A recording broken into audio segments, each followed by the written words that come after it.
Oh là, attention, c'est toute une tablée qu'on a. Absolument, je ferais savoir avec vous et avec votre esprit. Mais là, on est beaucoup de gens pour festoyer. Pour la Saint-Jean-Baptiste, parce que cet épisode-là va être diffusé une première fois le 24 juin 2023. Et je me suis dit que ce serait le fun d'inviter des gens qu'on aime et qui ont probablement quelque chose à dire d'intéressant sur la Saint-Jean-Baptiste, sur le Québec aujourd'hui, sur plein de choses. Alors, je commence à ma gauche avec... à ma gauche, je pense que c'est C'est le bon terme. Mélika Abdelmoumen. Bonjour! Bonjour, Ça fait longtemps Fred. que vous n'étiez pas venu, hein? Ça faisait longtemps. Oui. J'attendais chez moi. Je Oui. pleurais, mais enfin, me Vous êtes voilà. très occupé. De toute façon, C'est vrai. et vous êtes maintenant à Franco Nouveau, alors ça a été un rébarbatif pour moi pour vous inviter régulièrement. Parce que la balado. Pareil, Non, mais la balado essaie d'offrir des nouvelles voix. Puis là, vous êtes rendu quand même Une vieille voix. une semi-vedette de la radio. Je ne sais pas si je me qualifierais comme ça. on a Mathieu Bellil. Ben oui, je m'excuse. Il fallait être Je me là suis, pour la Saint-Jean. Mathieu, il fallait que vous soyez Oui. là. Oui, la Saint-Jean. La Saint-Jean. Oui. On verra comment on Oui, se c'est ça. positionne. Voilà, On vous va avez voir préparé ça. une chronique. Oui. Éric Bédard, Oui, bonjour. ami de la balado, Ben oui. et le token conservateur. Il n'a pas l'air sûr d'être ami de la balado. Pour montrer que la balado Ben est oui. ouverte. Je savais pas qu'il existait un club des amis de la balado. Non, mais on me reproche souvent d'être dans un peu une chambre d'écho de gauche, mais je trouve que la palette de gauche est quand même variée à la balado. Et Mathieu est... Étant déjà Ben très, oui, très à ben droite. oui. Non, je dirais pas ça. Évidemment. Mais Éric, Mais là, je suis un peu votre bonne conscience conservatrice. exactement, et vous l'assumez. Et des conservateurs au Québec qui sont agréables à fréquenter plus de 5 minutes, il n'y en a pas beaucoup. Ben, Alors, il y a beaucoup de conservateurs qui disent la même chose des je progressistes. sais.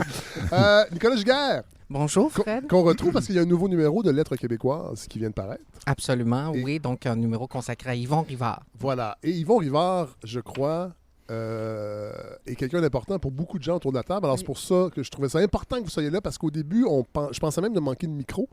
Ben, j'en avais un qui était en cavale, les deux. Mais il est revenu, alors vous pouvez être là, Nicolas. Merci. On va parler tantôt plus en détail de ce qui se trouve dans le nouveau numéro de la Québécoise. Et là, on a une nouvelle voix à la balado. Nino Gabrielli, bonjour. Bonjour Fred. Vous êtes là parce qu'on va commencer avec ça, le documentaire sur le Stitch Show qui a été télédiffusé il y a quelques semaines à Télé-Québec. Je trouvais que ça amorçait bien cette discussion sur le Québec, sur, évidemment, profitant de la Saint-Jean-Baptiste, où on en est, d'où on part. Et je vous suis sur Facebook. Vous êtes bibliothécaire dans la vie. Oui, tout à fait. Vous avez fait paraître un livre, une somme, sur Hubert Aquin. Oui, Hubert Aquin et les médias, paru cette année Voilà. chez le MEAC. On n'en parlera pas aujourd'hui parce que l'épisode durait 4 heures, mais vous allez sortir un tome 2 cet automne. Cet automne, oui. Voilà. Et vous allez devenir collaborateur de la balado parce que vous êtes Semble-t-il. passionné d'archives. Oui. Puis vos statuts Facebook sont toujours bien passionnants. Puis les médias sociaux, souvent, on les décrit, mais des fois, on découvre des gens intéressants. Et je pense que ça va être quelque chose de un bel ajout pour la balado. Mais là, on va commencer avec le Stitch Show. Le documentaire de Stitch Show. Éric Bédard, on vous entend d'ailleurs dans ce Oui. documentaire. Et moi, je me demandais, puis là, c'est pour ça que je voulais débuter cette grande tablée sur la réflexion sur le Québec, sur ce récit-là, un peu, qui est devenu un peu mythologique ou mythique. Non, pas mythologique, mais mythique. Spectacle qui a été peu vu, rappelons-le, à l'époque. Et j'ai l'impression que le récit qu'on en fait magnifie un événement qui peut-être était pas aussi gigantesque et a eu un si grand impact qu'on le prétend. Je sais que c'est un pavé que je lance. Non, mais vous savez, ce que Et vous vous êtes dites là, historien, là, hein, mais Éric, rappelons-le. ce que vous dites là, on pourrait dire exactement la même chose du refus global. Le refus global, Tout à ça a fait. été un événement complètement confidentiel, évidemment, avec des conséquences très graves pour Paul-Émile Bordua, qui Oui. a été congédié de l'École du meuble. Oui. Mais de la même façon, c'était un événement assez confidentiel. Il n'y a pas eu beaucoup de ventes du refus global. Mais c'est à la fin des années 60 qu'on a dit « Ah, ça commence Ouais. là ». On Ouais. a comme décrété ou décidé, et ça a été c'est devenu un peu un mythe Ouais. dans notre histoire, Ouais, dans notre ouais. mémoire. Ben, peut-être que le Stitch Show, c'est un peu la même chose, un spectacle emblématique d'une époque, pas nécessairement vu par tant de monde que ça, Ouais. mais qui a marqué les esprits, Et- surtout dans le milieu artistique peut-être. Et Éric et Nino, évidemment, tout le monde peut participer à la discussion, mais et surtout qu'il n'y a pas d'archives. Parce que le refus, Oui, le refus c'est global, vrai. il y a quand même un texte. Oui. Ouais. Il y a des artistes. On peut voir leur travail encore aujourd'hui, qui sont devenus importants pour les arts visuels au Québec. Oui, Mathieu. Bon, là, j'ai oublié de le dire, on est dehors. Ça se Oui. peut que vous entendiez toutes sortes de bruits. Là, ça sent le goudron. Est-ce que je me trompe? Mais là, c'est que il y Il y a, a quelqu'un qui savait faire son toit. le quartier est Non, en train de se le gentrifier. Normalement, on est dans les luxueux studios de balado Ben qui oui, sont tellement c'est ça. bien isolés, Ah, avec des revues crocs des années 80. C'est ça qui est C'est ça. isolant dans les murs. Et des lumières de Noël. Et des lumières de Noël. puis avec des détecteurs de CO2, je suis sûr. Non. Non? Ah, ok. Et des vinyles. En fait, il y en a un. des Oui. vinyles. Non, les gens pensaient qu'il y avait des vinyles. Les Non. vinyles sont en haut. Ben non. Trop Et là, nul. on est dans la luxuriante cour Oui. de la balado, que ma blonde appelle un jardin anglais. Parce que tout pousse un peu. Tout croche. Bon. Ben, c'est ce que je Eric, constate. je m'excuse. J'ai Mais ça c'est pareil chez dans moi ma cour, aussi. alors. Alors, Mais je sais pas si- et là, le quartier se gentrifie. Et là, il se construit plusieurs condos Assez luxueux. Oui, hein? voilà. Ouais. D'ailleurs, il y avait la ministre de l'Immobilier cette semaine avec du staff de François Legault qui repoussait les pauvres qui passaient devant la construction. Il n'est même pas fini d'être bâti. Mais voilà, on est dehors, fait que ça se peut que vous entendiez toutes sortes de choses. Donc, refus global et le Stitch Show. Sauf que le Stitch Show, ce qui est encore plus étonnant, c'est qu'il n'y a même pas de captation, à peu près pas audio. Là, il y en a eu. Il y a une captation Depuis audio. quelques années. Il y a une captation audio depuis quelques années. BANQ a retrouvé des bandes par, si je ne me trompe pas, Alain Pétel, qui était le fils de Mhm. Pierre Pétel, qui était un grand homme des médias. Oui. Donc, Pétel, père, avait empêché, ou en fait, la famille de Pétel lui avait empêché d'aller voir le show. Ah Parce ouais? que, semble-t-il, que c'était quelque chose Mhm. de vulgaire, etc. Ben, à l'époque, le nom, déjà, ça... Oui, c'est C'est ça. comme- On ne prononçait même pas le nom dans les Ouais. médias. On disait Ça, c'est- le de attendez, show. Bon. Est-ce que c'est vrai ou on le raconte aujourd'hui parce que ça donne encore plus un lustre révolutionnaire. Transgressif. Oui, c'est ça. Oui. Parce que, il y avait. Tu sais, rappelons-nous, là, moi, j'étais un grand fan des Cyniques. Les Cyniques ont commencé en 62, donc quand même 6 ans avant le Stitch Show. Et eux-mêmes sacraient. Il y a eu des sketchs. Bon, puis on sent quand même de la façon que les gens rient dans la salle qu'il y a quelque chose de transgressif. Mais j'ai peine à imaginer là, qu'on avait de la misère à dire le Stitch Show en 68. Ah non, tout à fait. Si on regarde dans les archives, même les archives journalistiques, Oui. on voit que le nom À la n'est télé, pas oui. mentionné. Non, Oui. même dans les médias écrits. OK. Si je ne me trompe pas, il y a une C'est le chronique. mot en haut. Il y a une chronique, imaginez-vous. C'est le mot en haut de l'époque. Oui, tout à fait. Il y a Claude Gingras. Imaginez-vous, mon le Dieu. grand critique. Claude Oui. Gingras a fait la critique de le Stitch Show. Donc, et justement, J'ai lu- lui-même ne le nommait ouais, pas. mon Dieu, c'était étonnant, il ça. écrit je pense, 3 points de show. OK. Quelque chose comme ça. C'est trop Mais ça. pour revenir aux archives, oui, il y en a des archives. Oui. Le spectacle au complet est là. Oui. Ils sont sur BANQ numérique. Comment Depuis- faire pour aller les écouter depuis environ une dizaine d'années, Oui. je pense. Donc, les bandes sont là et on peut maintenant en juger aujourd'hui. Est-ce qu'il y aurait une aussi grande mythologie autour de le Stitch Show si on les avait écoutées depuis le début, C'est ça, ces c'est ça, bandes-là? parce que ça fait pas longtemps qu'ils sont disponibles. Donc, il a été peu entendu. Moi, en tout cas, je me questionne. J'ai pas les réponses, mais je me questionne à savoir est-ce que le récit dépasse l'impact réel que ce spectacle-là a eu? Ben, après l'avoir écouté, réécouté au complet Oui. récemment, justement en prévu de la balado, moi je dirais que oui. C'est pas. Le Stitch Show, c'est pas un spectacle qui est pas significatif. Ça, c'est pas vrai. Mais non. C'est pas vrai. Il y a les unions que ça donne là-dedans, c'est extrêmement important. Oui. Il y a de la musique En fait, le personnage d'Yvon incroyable. Deschamps, Le personnage de scène, se révèle dans le Voilà, Stitch Show. voilà, Donc, ouais. c'est là qu'Yvon Deschamps arrive au public, si on Ouais, veut. ouais. Avant, il était comédien, il était Ouais. chanteur. Bon. Mais donc, c'est vraiment avec le Stitch Show qu'on va découvrir aussi Charlebois, Forestier, qui, eux autres aussi, arrivent dans l'espace public. Oui, donc, c'est un bon show. C'est un show qui est super créatif, Ouais. mais qui est foufou. Oui. Mais quand on l'écoute d'un bar à l'autre, Foufou, ça veut dire. c'est un peu du divertissement quand même. Oui. C'est un peu du divertissement C'est pas quand si même. politique. C'est pas si politique que ça. Justement, Ça dans aussi, le documentaire, si on peut faire une critique, c'est peut-être un peu gommé. C'est sûr que dans un documentaire aussi, il faut leur donner une petite chance. Ouais. On fait des choix. Mais tu sais, si on regarde ça, la première de Le Stitch Show, c'était si je ne me trompe pas, le 28 mai 68. La veille, qu'est-ce qu'il y avait? Il y avait Poèmes et chansons de la résistance. Oui. Bon. Qui regroupait des artistes qui étaient aussi dans le Stitch Show. Oui. Robert Charlebois, Louise Forestier, le Jazz Libre, Oui. on l'a dit. D'ailleurs, on aurait aimé que le jazz libre. Là, on ne sait pas pourquoi on les entend pas, mais ça aurait été le fun d'avoir ces musiciens-là parce qu'ils participent énormément C'est à pas la du petit modernité. personnel. Non, c'est ça. À la modernité musicale qu'a été le Stitch Show, ça passe beaucoup par cet orchestre-là. Puis c'était des gars qui étaient beaucoup plus vieux que Robert Charlebois et Louise Forestier, je crois, parce qu'Yvon Deschamps était déjà un petit peu plus vieux, mais c'était des gens qui avaient déjà une maturité de vie et musicale et qui ont insufflé aux chansons de Charlebois quelque chose qui est extrêmement moderne à l'époque. Oui, puis c'est dommage parce qu'on va pas recueillir leur discours, Ouais. en fait, parce que ces gars-là ont aussi, à cette époque-là, tout un discours intellectuel aussi. Là. Ouais. Ces musiciens-là, je veux dire, avaient un discours politique aussi, avaient un discours Ouais. intellectuel. Donc, la veille, cette fameuse soirée-là, peut-être nous la mettre en contexte, Nino Gabrielli. Bon, Poèmes et chansons de la Résistance, c'est un spectacle qui a été fait en soutien à Charles Gagnon et Pierre Vallière, donc à l'initiative de Pauline Julien. Donc, on a regroupé plusieurs artistes et poètes. Là, on parle de Claude Gauvreau, on parle de Paul Chamberlain, de Gaston Miron. Il y avait beaucoup de monde. Ouais. Donc, ils ont fait une première représentation la veille. C'est Où? drôle parce que c'était au Jésus. Oh, ouais. Donc, des petits théâtres, hein. Poèmes et chansons de la Résistance, Ouais. au Jésus, l'Hostie-Show, première version, au Katsu. Oui. Ensuite, Poèmes et chansons de la Résistance, donc en fait, une petite tournée en région en 68. Et ils ont même repris le spectacle en 71. Oui. Et ils ont même endisqué le Oui. spectacle. Je crois que Je l'ai- toi-même, oui, Fred, oui, j'ai ce vinyle parce que la première mouture n'a jamais été endisquée. non, Mais elle est enregistrée. elle est enregistrée. Ouais. Donc ça, c'est la veille de l'Hostie Show. C'est quand même fou. C'est un gros 2 jours. Mettons. Oui. Pour Oui. la culture Et- québécoise. Et je trouve ça dommage, justement, qu'on n'en ait pas parlé dans le documentaire, parce que Ouais. c'est son spectacle frère, si on veut, Ouais. avec beaucoup plus de poésie, beaucoup plus de littérature, Ouais. beaucoup plus d'engagement, Ouais. un peu moins le côté foufou, je le dis avec Ouais. beaucoup de respect, Ouais. un peu moins le côté foufou que le Site Show, Ouais.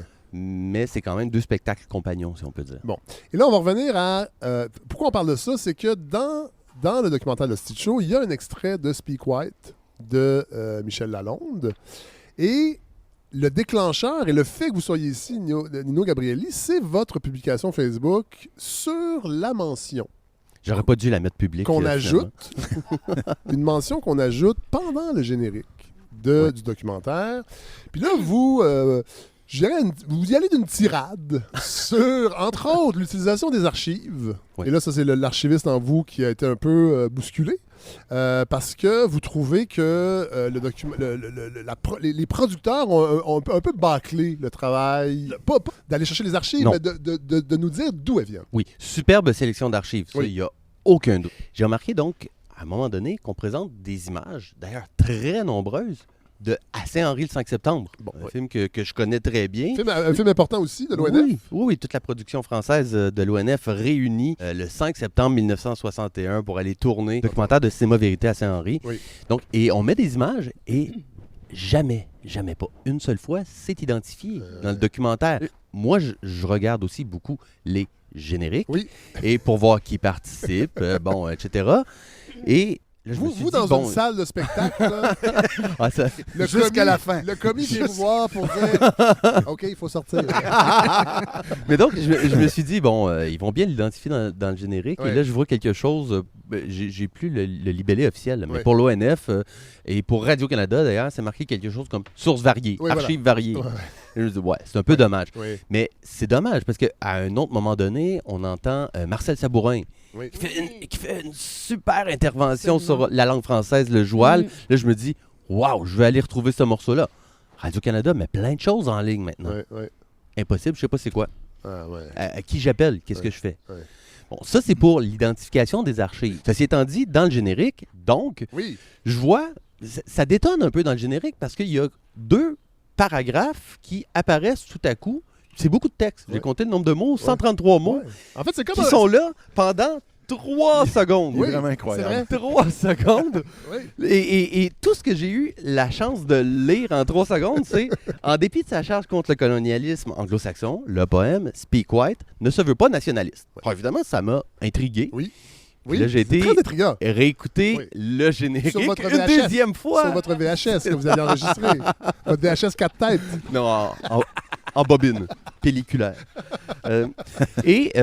Donc, j'ai retrouvé la chose en question. OK, donc, ça dit « Le célèbre poème de Michel Lalonde prend la forme d'une riposte dramatique directe au mot d'ordre notoire « Speak White », jadis en usage dans les plantations nord-américaines pour commander aux esclaves de s'exprimer en tout temps dans la langue de leur maître blanc. L'expression en vient par la suite à être adressée couramment aux Canadiens français pour leur enjoindre de parler anglais et leur rappeler leur infériorité aux positions subalternes.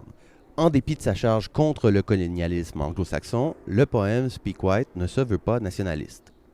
Dans ce texte, Michel Lalonde lie le sort des Québécois à celui de tous les peuples exploités et s'insurge contre toute forme d'impérialisme. D'une portée universelle, Speak White dénonce l'oppression de tout peuple par un autre par le biais de sa langue et de sa culture. C'est quelque chose, ça, comme C'est beaucoup d'informations pour un générique, du moins. Alors, c'est pour ça que ça m'a intrigué. oui, Éric Bédard. Ben, ce qui me surprend, j'avais pas remarqué ça parce que moi, Oui. je passe vite les génériques. Mais ce qui me surprend, c'est que c'est comme si de plus en plus au Québec, on a intériorisé la compréhension du nationalisme qu'on a en Europe. En Europe, le nationalisme, c'est associé à l'extrême droite, Oui. c'est associé à l'intolérance, au repli ethnique, Oui. appelez ça comme vous voulez. Au Québec, moi, j'ai grandi dans une société où tout le monde se disait en gros nationaliste. Oui. Et bon, on disait, il y a les nationalistes. Il était peut-être différent d'aujourd'hui. Mais Éric. on pourra On en en parler. parlera tantôt, oui. Mais ça inférait qu'on était dans une sorte d'adhésion première au Québec. Et les autres, c'était les fédéralistes. Oui. Bon, qu'on associait souvent insidieusement à des canadianistes, alors que c'était des gens qui voulaient une réforme du Canada Oui. pour faire plus de place. D'ailleurs, il y a beaucoup de fédéralistes qui se disent nationalistes. Bon, Oui. alors ça voudrait dire que là, on est en train, on est sur une pente où finalement, se dire nationaliste au Québec, ça renvoie à la même conception qu'on a en Europe. Et ça, je trouve ça dommage Oui. parce que je pense qu'on avait une vision très large et très saine et très ouverte du nationalisme. Alors, Oui. c'est dommage. Nino? Oui, ben en fait, moi je dirais, oui, si on revient justement sur ce qui est écrit dans le générique, je suis pas mal d'accord avec ça. Je Ouais. suis pas mal d'accord. Sauf que, comme dit Eric, ça renvoie à une conception très précise et surtout très étroite du nationalisme. Ouais. Écoutez, le nationalisme, là, c'est une notion qui est plurielle. Oui. Je veux dire, la notion même de nation, c'est un concept qui prend sa source dans la gauche, en fait, en Europe, Oui. dans les mouvements nationalistes, bon, au 19e siècle. Oui. La nation est née à gauche. On Oui, l'oublie oui, souvent. oui, si on veut. Qu'elle va mourir à droite. Puis donc, Non, pas Ça, sûr, moi. ça s'est un peu détérioré, disons, au 20e siècle. oui, oui, exactement. Parce que, je veux dire, mais si on prend, si on se dit que le nationalisme, c'est le nationalisme de survivance, Oui. que c'est le nationalisme ultra-nationaliste ou ultra-conservateur, le nationalisme revendicateur, patriotique, de sauvegarde et tout ça, ce qui est juste une définition très, très, très précise, Oui. à ce moment-là, je suis d'accord que Speak White ne répond pas à ça. Oui. Et Speak White a une portée universelle. Oui. C'est simple, là, mais Speak White s'enracine aussi dans une réalité au Québec. Mathieu là. Bellil? Juste une question, Nino, pour avoir eu affaire brièvement à la succession de Michel Lalonde à propos de Speak White. Est-ce que ça se peut que ce soit la succession qui a imposé ce paragraphe-là? Bon, c'est ou ça. ces Parce qu'il paragraphes-là? faut savoir d'où. Parce que c'est compliqué. Moi, je me souviens, comme prof de littérature québécoise, on m'avait dit vous pouvez pas mettre dans le même recueil de textes Speak White et Speak What. Mhm. C'est interdit. Qu'est-ce que Speak What? Speak What, c'est un peu la réponse que Marco Micone fait une vingtaine d'années après Speak En White. 89. 89, voilà. Ouais, donc. ouais, OK. Et- Je l'ai et ici, je- je pourrais c'est vous juste- lire un Ben, extrait. Mélika, on va en parler Oui. tantôt. Mais Oui. c'est Non, non, mais ça c'est la juste- question. c'est- Est-ce que ça se peut que la Oui. succession Faut de savoir Michel Lalonde parce que d'où imposait vient ça? ce trigger warning Ben oui. à la fin d'une œuvre, absolument, mais au début. Ouais, là, c'est c'est ça qui est drôle, il était à la fin. Oui. Oui. D'ailleurs, c'est ostentatoire justement parce qu'il est à la fin. Parce que justement, c'est- parce qu'il y a 133 mots Ouais, mais- à 3 Nino- secondes. Nino Gabriel, en même temps, c'est ostentatoire pour les gens qui restent jusqu'au générique. Parce que si on voulait un impact plus grand, On l'aurait mis en on dessous. l'aurait mis au début Ouais. ou avant de mettre l'extrait. Oui, mais peut-être, justement, moi, je veux donner une petite chance aussi aux réalisateurs, Oui. aux producteurs. Peut-être aussi qu'ils ne voulaient pas le mettre de l'avant. Peut-être. Bon. Intéressant. Et là, fait on imposer. entre dans l'histoire, en fait, de ces paragraphes-là. Oui. En premier, Attendez, je me suis... Nino, je vais élargir la discussion, puis je veux peut-être interpeller Nicolas et Mélika parce que vous êtes peut-être les deux pieds dans le domaine littéraire. Mhm. C'est que là, on parle quand même d'un poème et on nous dit comment l'interpréter, alors qu'on devrait faire confiance à l'intelligence des gens. Ben, absolument. Moi, peut-être naïf, mais j'ai aussi foi en la bonne compréhension des gens et je veux aussi que justement ils puissent faire leur propre, leur propre interprétation C'est du ça. texte. Cet hiver, je donne un cours de littérature québécoise à l'Université de Sherbrooke, donc littérature québécoise de 1940 à nos jours, Ouais. mais j'ai mis côte à côte les textes de Michel Lalonde, Marco Micone, parce Faut qu'il juste serait pas le très déclarer bien. à Oups. Copybec. Oui, c'est ça. Trop tard. Mais en fait, Ça se peut que je modifie votre voix sur le passage. Que je veux dire. Ça va peut-être plus sonner. Parce que- C'est pour pas que tu aies de C'est problème. parce que- disons, juste pour reprendre à propos du texte de Michel Lalonde, c'est clair qu'il me semble qu'une œuvre, oui, disons, si on pense à des textes classiques, des fois, ça peut être, on peut accompagner, on peut proposer, disons, aller d'un avertissement, peu Oui, oui, importe. oui. Disons, justement, je reviens au cours que je donnais estival, littérature québécoise, 40 à nos jours. J'ai fait lire Le libraire de Gérard Bessette. Oui. Il y a quand même... Bon, c'est une œuvre de son époque aussi, Oui. justement, avec un discours de son époque. Mais une fois que ça, on le dit, puis qu'on le présente comme tel aux étudiants, j'ai même fait lire Les Cendres bleues de Jean-Paul Daou, qui est loin d'être un texte facile aussi. Effectivement. Pas nécessairement parce qu'il est inaccessible, mais c'est le propos. On Oui. parle quand même de trauma, Oui. justement, d'agression sexuelle. Mais avec le bon accompagnement, bien sûr qu'on peut ensuite Oui. proposer Oui. en classe n'importe quel texte, Oui. je pense. Oui. Mélika? Oui, moi, ce qui me frappe, c'est qu'on oppose Speak What et Speak White. Pour moi, quand on dit que Mhm. c'est une réponse, je sais pas comment dire, c'est comme une réponse à un appel au ralliement. Dans Speak White, il y a un appel au ralliement entre peuples Oui. opprimés. Et là, c'est la réponse d'une des personnes issues Oui. de ces peuples-là qui dit, je vais vous en petit mot, lire un petit- extrait. Ouais, allez-y, puis on parlera OK? de l'auteur après. Oui. Délestez-vous des maîtres et du cilice, imposez-nous votre langue, nous vous raconterons la guerre, la torture et la misère, nous dirons notre trépas avec vos mots pour que vous ne mouriez pas. Et vous parlerons avec notre verbe bâtard et nos accents fêlés du Cambodge et du Salvador, du Chili et de la Roumanie, de la Molise et du Péloponnèse, jusqu'à notre dernier regard. C'est loin d'être une espèce de pastiche revanchard de Speak What, ça. En fait, c'est une interprétation. On Ouais. l'interprète comme on l'entend, mais ça, je Ouais. pense qu'on doit avoir cette marge de manœuvre-là. Et là, il faut Absolument, c'est dire, Nino Gabrielli, qu'on aurait aimé avoir un... En fait, non. Oui, Speak White. Peut-être rappeler les conditions de création. Comment a été créé Speak White? Speak White, là, on s'entend, on parle de l'Hostie Show, hein? Oui. Speak White a jamais été présenté dans l'Hostie Show. Oui, c'est vrai. OK, ça. jamais. Jamais. On voulait contextualiser l'époque. À l'origine, Speak White aurait été demandé par l'actrice Michelle Rossignol Oui. à Michel Lalonde. Donc, Michel Rossignol voulait lire un texte à Poèmes et chansons de la Résistance, Oui. justement, en Oui. soutien à Charles Gagnon et Pierre Vallière. Donc, Michel Lalonde a écrit le texte et Michel Rossignol l'a lu sur Oui, scène. oui. Donc, voilà. Et là, ça existe. Oui, ça existe. Il y a une captation de cette soirée-là. Il y a une Et captation de cette vous l'avez soirée-là. entendu. Et je l'ai entendu. Et là, on aurait aimé diffuser un extrait de Speak White. Et on a fait nos devoirs. Oui, tout à fait. Tout à fait. Donc, vous avez demandé, Fred, donc, la permission aux ayants droit. Ils ont dit oui, mais avec des conditions. Et je viens d'en briser une il y a 5 secondes de leurs conditions. Non, parce qu'on n'a pas mis l'extrait de Speak White. Mais il y avait cette condition. Bon, et là, on n'a pas à juger.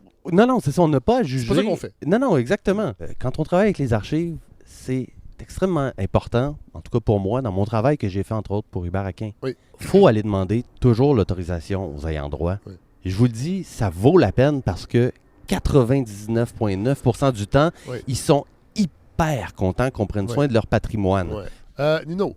Oui. Il y a peut-être aussi dans... Parce que bon, là, c'est les ayants droit aussi. C'est pas la personne qui a écrit le poème. Il y a une nouvelle sensibilité qui s'ajoute. Et peut-être qu'aussi, de son vivant, parce que Michel Lalonde est décédé en 2021, il y a eu un abus de l'utilisation à gauche et à droite de ce poème-là qui est devenu du domaine public.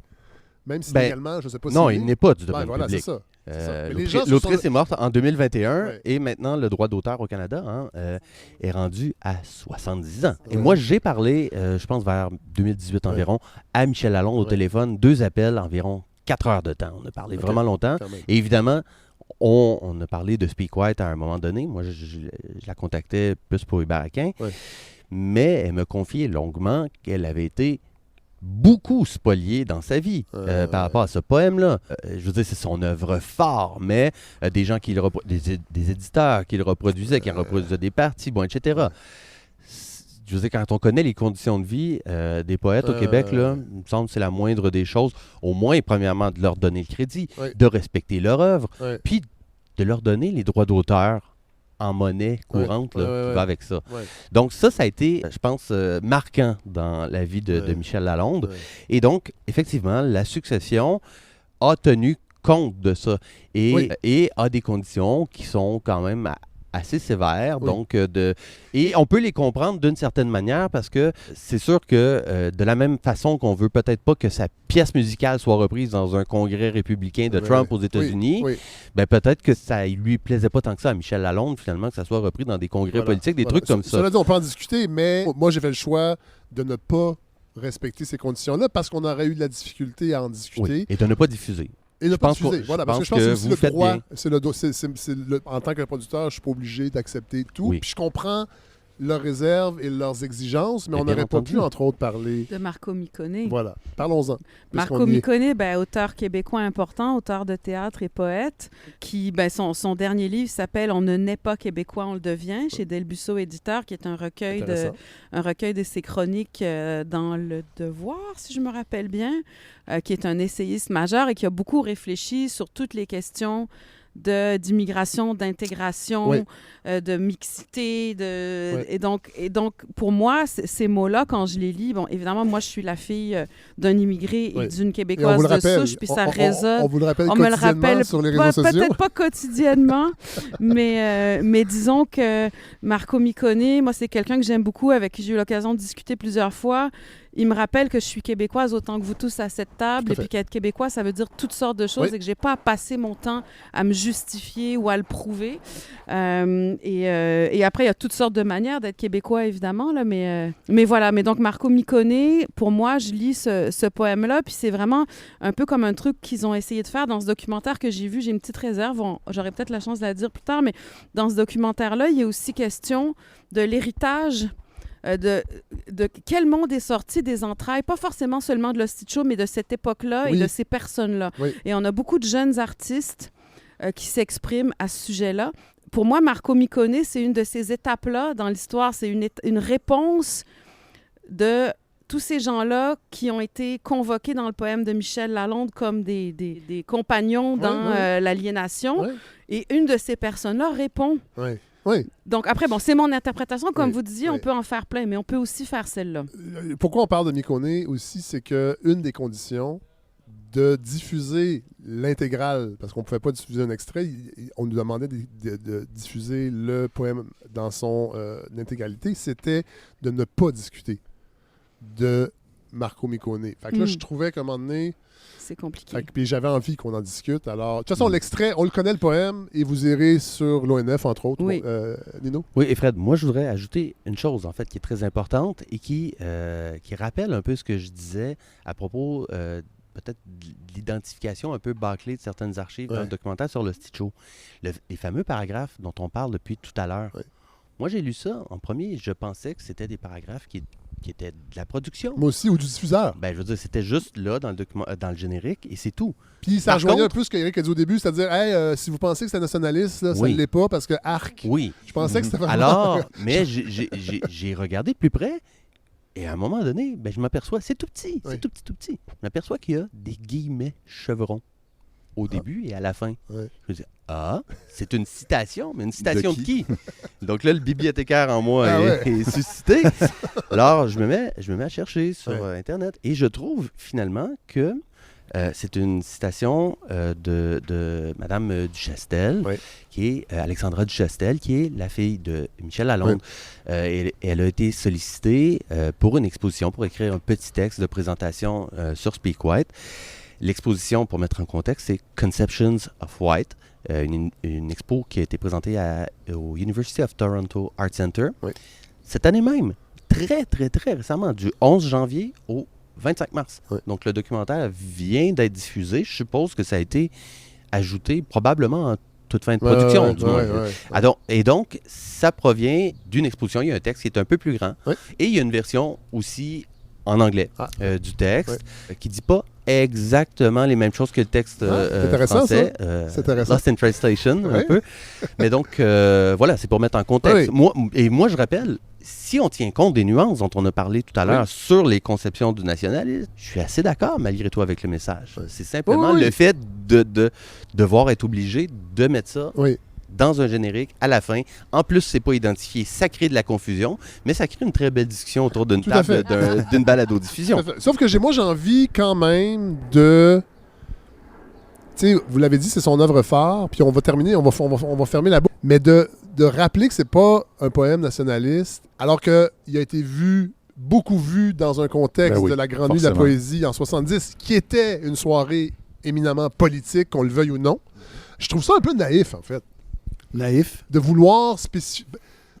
il suffira de le dire pour l'extraire de son contexte, Ben, c'est c'est régulier. ça. Ben oui, puis là, je suis d'accord avec ce qu'on vient de dire sur faire confiance à l'intelligence des gens. Ouais. Et il y a toujours, puis là, je suis entouré de littéraires, mais les textes ont souvent plusieurs significations, fait. sont reçus de façon très différente selon qui les lit. Oui. Et donc, d'imposer une seule interprétation, d'abord, c'est naïf. C'est très naïf. Oui, c'est ça que je voulais dire. Les c'est gens ça. vont bien en faire ce qu'ils veulent. Tout à fait. Et le mot nationalisme, à l'époque de Michel Lalonde, où ce poème-là est prononcé, ça n'a pas du tout le sens péjoratif que ça a en Europe à la même époque. Oui, rapidement, M. Bellil. En fait, simplement pour ajouter aussi qu'il y a un danger à un moment donné à vouloir contrôler l'interprétation. Parce qu'en faisant ça, on risque en fait d'empêcher l'histoire de continuer de réinterpréter. Ben oui. Parce que quand on regarde l'histoire de la littérature, qu'est-ce qui fait qu'une œuvre devient un classique? C'est que d'époque en époque, des gens s'y reconnaissent et ils reconnaissent des choses différentes. Oui. Et ils la réinterprètent là, Et en dialogue fonction de leur avec, contexte. comme Marco Miccone, Voilà, c'est ça. dialogue Oui, oui. avec oui, c'est Michel ça. Lalonde. Oui. Quelqu'un dialoguera avec Marco Miccone, puis Ben on voilà, avance ça comme prendrait ça. ça éventuellement, probablement. Oui. Je sais pas si ça se dit muséifier, là. Oui. Mais c'est un peu ça, Oui. le danger. Oui. Puis on y touchera plus. Puis là, on est dans une situation très étrange de parler d'une chose dont on ne peut pas vraiment parler. Non, c'est ça. Tu sais, c'est comme Oui. bizarre. Là. Oui. En fait, on va terminer cette portion-là, Nino Gabrielli, parce que l'an prochain, pour la saison 6, dans peut-être une de vos premières chroniques, on fera peut-être même un épisode sur cette soirée-là. Oui, donc cette soirée-là, on parle bien, non pas de l'Hostie Show, mais de poèmes et chansons de la Résistance. Oui. L'extrait qu'on va vous présenter aujourd'hui, c'est Go-Go Trudeau. Oui. Go-Go Trudeau. Donc, c'est une chanson de Tex Lecor. Donc, Tex Lecor, né en 1933, mort en 2017, qui provient d'un enregistrement que j'ai retrouvé il y a plusieurs années dans les archives de l'ancien Centre audiovisuel de l'Université de Montréal. Donc, un des pionniers du centre, c'est le professeur Réginald Hamel, qui avait, lui, de son côté, fondé quelques années avant le Centre audiovisuel, ce qu'on appelait le Centre de documentation des lettres canadiennes françaises. Donc, qui lui aussi produisait et conservait quantité d'enregistrements en lien avec la littérature, la culture, l'histoire québécoise. Donc, Réginald Hamel avait dans le milieu la réputation d'aller dans toutes sortes d'événements culturels, à l'UDM ou partout au Québec, et puis d'en faire lui-même, avec son petit micro et son enregistreuse sur ses genoux, des captations pour documenter la culture québécoise, puis lui donner une certaine postérité. Il existe dans les documents du Centre audiovisuel qui ont été conservés une archive assez particulière, puis que la plupart des gens croyaient perdue. Donc, c'est un enregistrement audio très complet de la toute première édition de Poèmes et chansons de la Résistance. Pour la petite histoire, donc, Gagnon et Vallière faisaient à ce moment-là partie du FLQ et ils avaient été arrêtés une première fois en septembre 1966 à New York, alors qu'ils manifestaient devant les Nations Unies pour soutenir les prisonniers politiques québécois. Est-ce que vous savez pourquoi il avait été arrêté? Parce que moi, est-ce que vous savez pourquoi il a été arrêté? Pourquoi? Non, mais c'est juste pour vous dire que, et c'est pour ça que j'ai pas beaucoup de sympathie pour eux, bien honnêtement, Oui. parce qu'ils avaient commandité un attentat dans un magasin de souliers, dont j'oublie le nom, et justement, cet attentat-là, la bombe a explosé dans le visage d'une petite secrétaire qui allait prendre sa retraite, Thérèse Lefebvre, qui avait Thérèse Morin, merci, Oui. qui avait rien d'une grande représentante du suppôt du capitalisme mondial là, et anglo-saxon. Et cette pauvre madame est morte sur le coup. Et ils se sont enfuis pour échapper à la justice, parce que tout le monde savait que c'est eux qui avaient commandité cet attentat. Donc, j'ai pas beaucoup de sympathie pour ça, mais donc, voilà. Et ça, c'est pas assez dit. Ouais, non, mais C'est pas assez Oui, dit tout à que cette je le dame-là savais a pas. succombé Oui, c'est pas chic, à un attentat. oui, et elle qu'elle a un nom, cette dame-là. Ouais, elle a un Justement, nom, c'est merci, important de la nommer. Merci, Thérèse Morin. Oui, Ouais. donc justement, ils vont être détenus, Gagnon et Vallière vont être détenus aux États-Unis quelques mois pour être extradés en janvier 67 au Canada. Puis là, ils vont connaître des procès qui ont été très médiatisés, puis qui vont déboucher, entre autres, pour Pierre Vallière sur sa condamnation à perpétuité dans l'affaire dont on vient de parler, qui est l'affaire, c'est très ironique comme nom, l'affaire La Grenade. Parce que la manufacture de chaussures s'appelait la manufacture La Grenade. À la fin de son procès, donc Pierre Vallière se plaint d'un procès injuste. Il dit qu'il va s'en aller en appel. Puis là, le juge Yves Leduc fait un prononcé de sentence qui est assez sidérant. Il lui dit... Vu vos dispositions, vous avez le droit d'aller en appel, allez-y, s'il jugera comme une erreur. Si le tribunal a été fautif dans ses directives, la Cour d'appel corrigera. Mais étant donné vos dispositions belliqueuses, je n'ai d'autre alternative que de vous donner le maximum prévu par la loi, c'est-à-dire l'emprisonnement à perpétuité.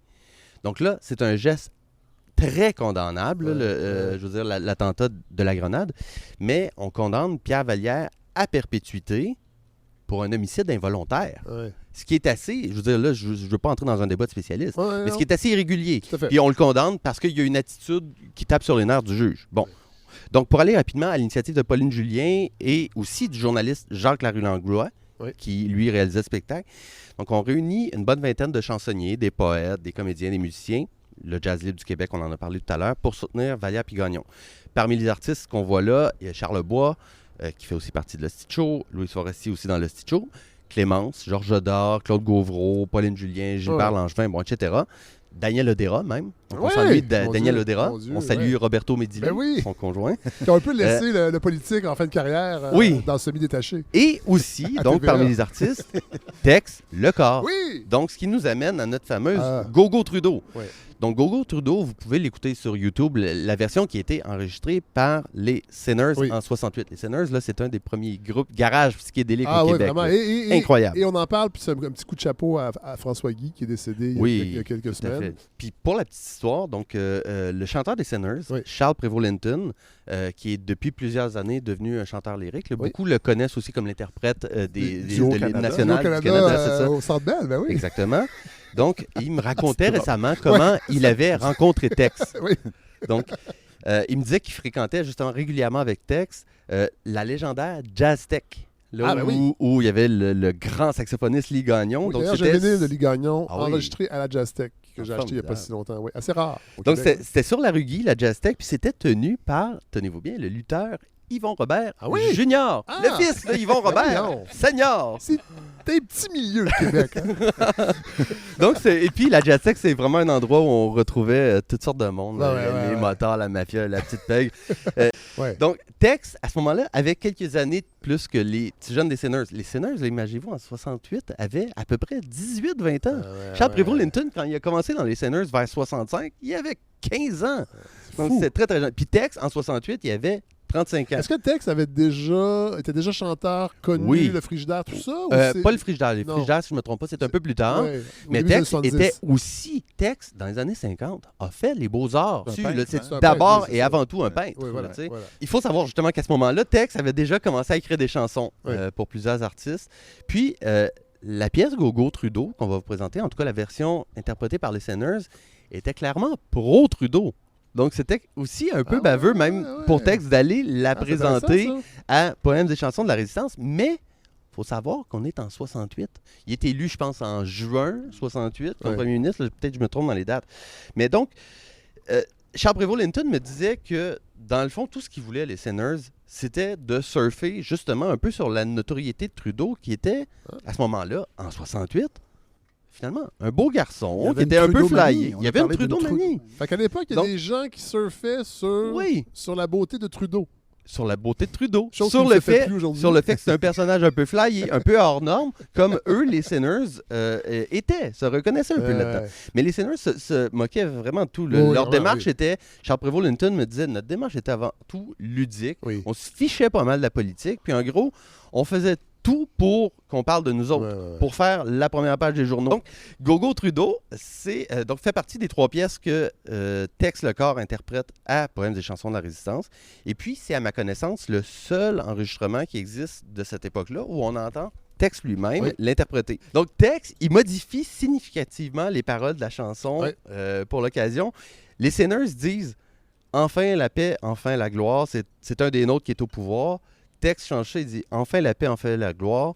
C'est peut-être encore un des nôtres qui va nous décevoir. » On va aller écouter un extrait. Il y a évidemment, les conditions d'enregistrement, vous allez voir, là, c'est quand même, faut prêter l'oreille, mais c'est vraiment le fun à réentendre. Merci, Nino. Merci.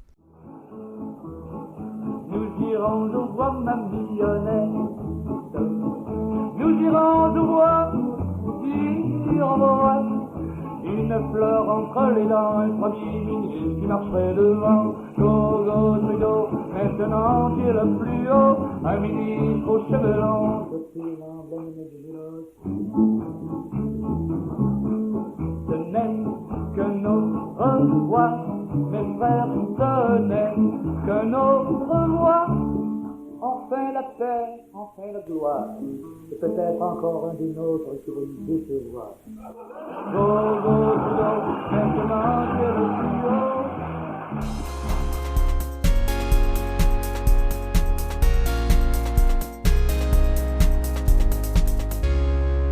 Dès l'instant, et ça c'est un point très important de mon livre, si je l'ai exprimé trop philosophiquement, je m'en excuse. Non, c'est pas de critique du tout. Non, mais ce que je veux dire, c'est qu'au fond, et là je m'appuyais sur beaucoup d'hommes de science, qui pourtant c'est le... Que vous citez Einstein, entre autres. C'est les plus hauts, là. Tu sais, j'ai été chercher mes exemples chez le Clochard et chez Einstein. Oui. C'est-à-dire, dès l'instant où la connaissance fait fi de la première expérience du monde qu'on a, qui nous est donnée par des sens, une connaissance immédiate du monde, dès qu'on s'est éloigné de cela, on est déjà dans l'erreur. Alors, on vient d'entendre Yvon Rivard qui est venu à la balado. Ah oui, les archives de la balado. En fait, la balado est assez vieille pour aller chercher les archives. Quand même. Parce que Yvon Rivard est l'objet du nouveau numéro de Lettre québécoise. Nicolas Giguère, vous venez nous présenter. Bon, évidemment, autour de la table, il y a des gens qui vont sûrement intervenir. Mathieu Bellil, vous avez un texte dans... Il a dirigé le dossier. Ah, vous avez dirigé... Ah! Oui! Ben oui. Bon, mais c'est pas grave, c'est Nicolas que je veux entendre. Ben, Bon, on vous entend. Vous êtes tout le temps en balado. Alors, parlez-nous de ce dossier, Nicolas Giguère. Ben, oui, donc, dossier justement dirigé par Mathieu Bellil. Un très, très beau dossier aussi, là, vraiment, qui réunit des gens, on voit, qui ont été, en fait, pour qui, finalement, Yvon Rivard a été extrêmement important. Il continue de l'être. Oui. Moi, quand je relisais ce dossier, entre autres au moment de la relecture des épreuves, ce qui m'a vraiment frappé, c'est de voir à quel point Yvon a été et continue d'être important. Il a toujours eu cette passion de transmettre, que ce soit par son métier d'enseignant. Il a été prof à McGill, mais aussi dans l'écriture.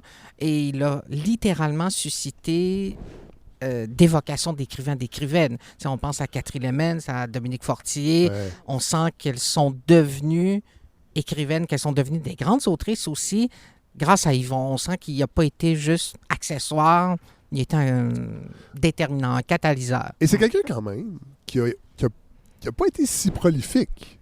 12 livres, 6 essais, 6... juste des romans, il y a des nouvelles? Roman. Ouais. Non, mais pas tant de livres, mais un grand impact. Certainement, parce que aussi on sent que chez lui, chez Yvon Rivard, tout est très réfléchi, c'est pensé. C'est et les livres, lorsqu'ils arrivent, ils sont vraiment le processus, en fait, l'aboutissement d'un long processus. Donc, c'est pour ça qu'on sent qu'il s'inscrit aussi dans un temps plus long que chaque œuvre. Vraiment, c'est un jalon déterminant aussi.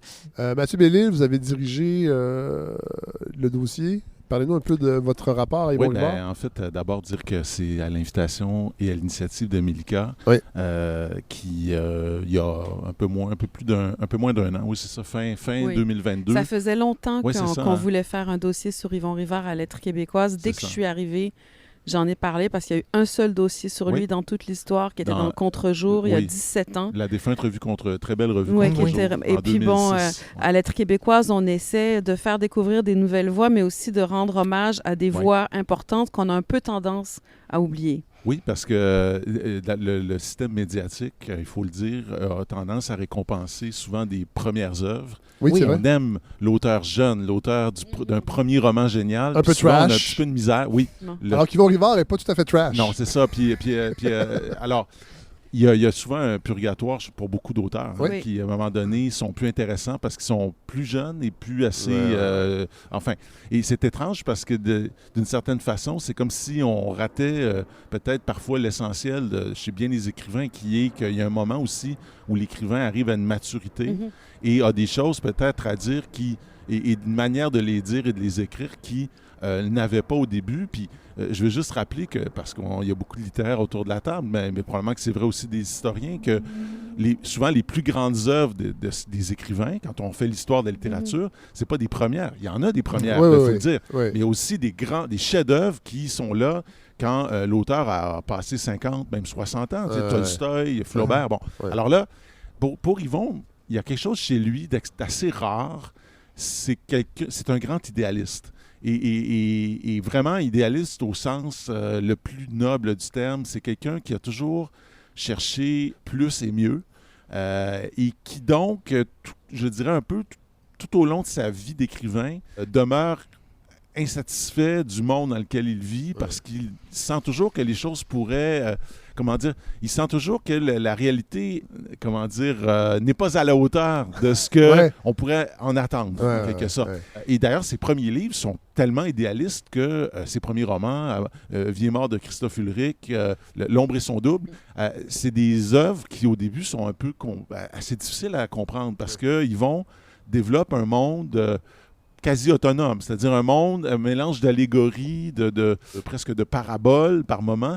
Et d'ailleurs, c'est assez intéressant parce que il y a moins d'un an, on a aussi publié les correspondances de Yvon Rivard et Vadeboncoeur, Oui. où Vadeboncoeur, dans les années 70, critique, à la fois admire, mais critique parfois assez durement les premiers livres d'Yvon Rivard et essaie de le ramener un petit peu au réel, entre guillemets. Ouais. Et ça arrive, c'est-à-dire que, et c'est ça qui est facile. Alors que Yvon, moi je pense, fait un peu l'inverse avec Vadeboncoeur en lui disant, c'est beau l'engagement politique, mais à un moment donné, il y a un autre royaume, pour prendre l'image d'un grand essai de Vadeboncoeur, il y a un autre royaume que vous avez peut-être un peu délaissé, qui est celui justement de l'idéal, de la croyance, etc.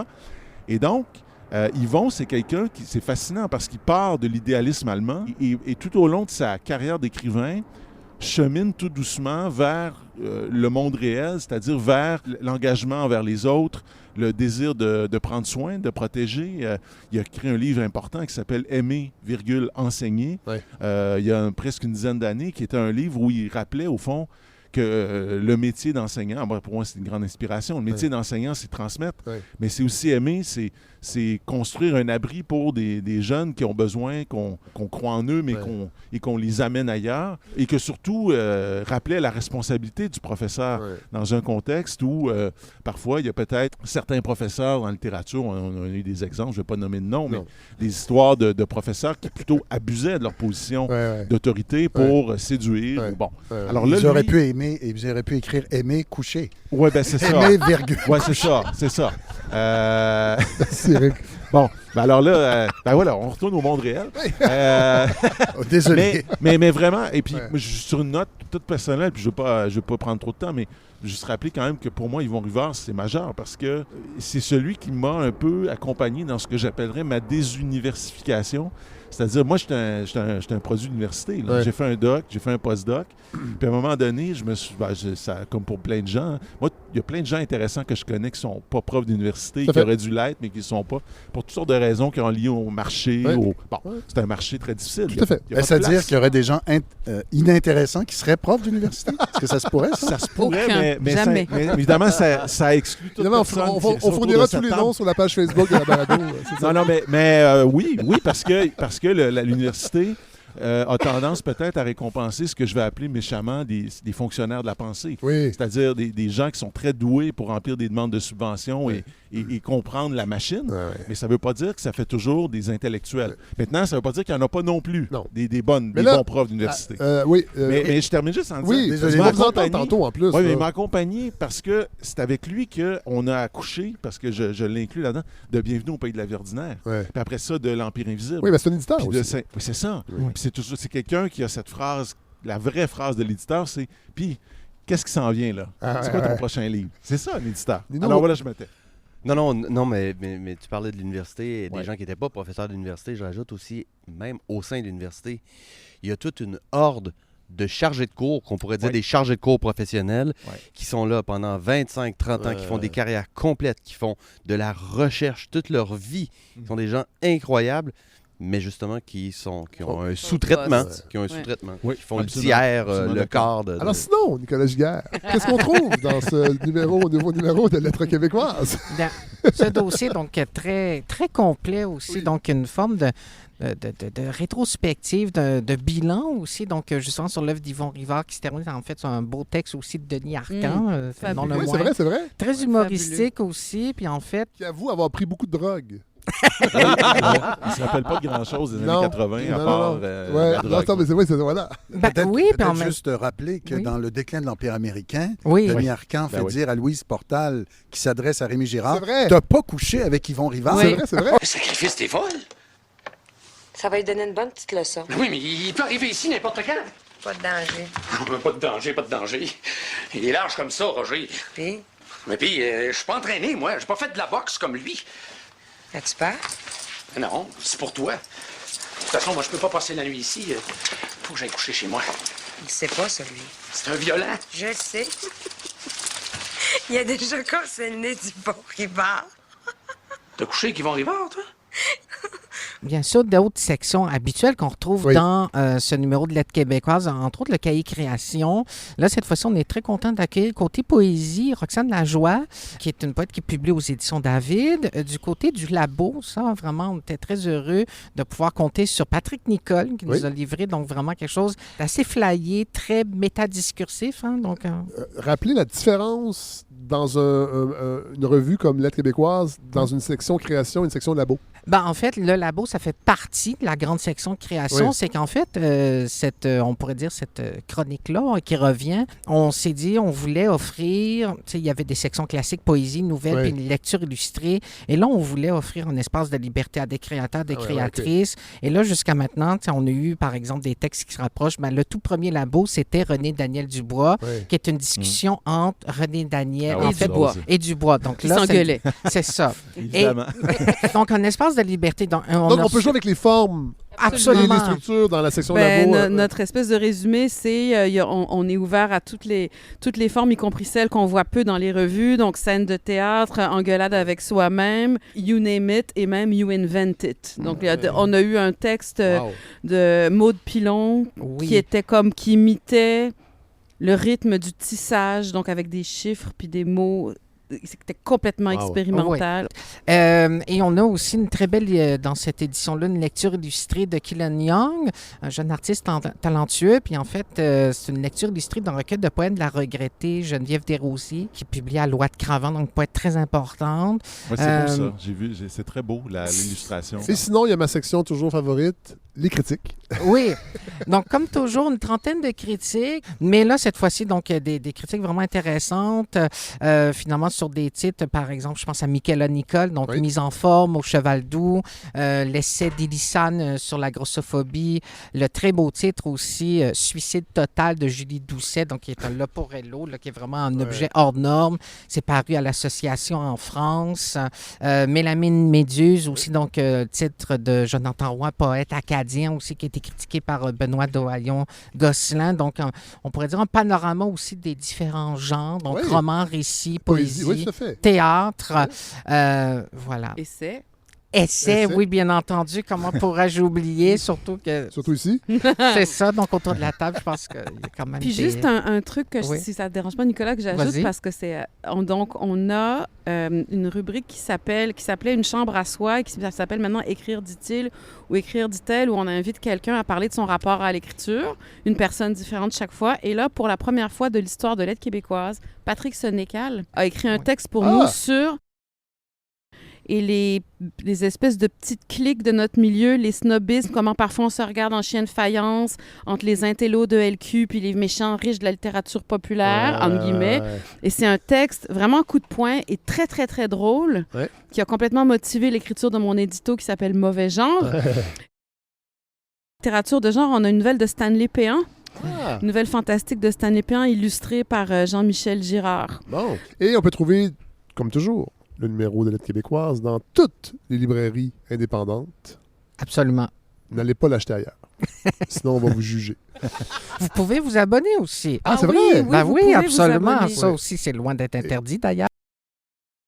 Au numérique, donc Ouais. vous pouvez vous rendre sur notre site aussi. Donc, et d'ailleurs, même, j'ai presque envie de l'annoncer en primaire, mais à l'automne, on aura un nouveau site aussi. Ah! Oui, donc avec le prochain numéro, viendra un nouveau site aussi, un très beau site, j'en suis convaincu, plus convivial. Oui.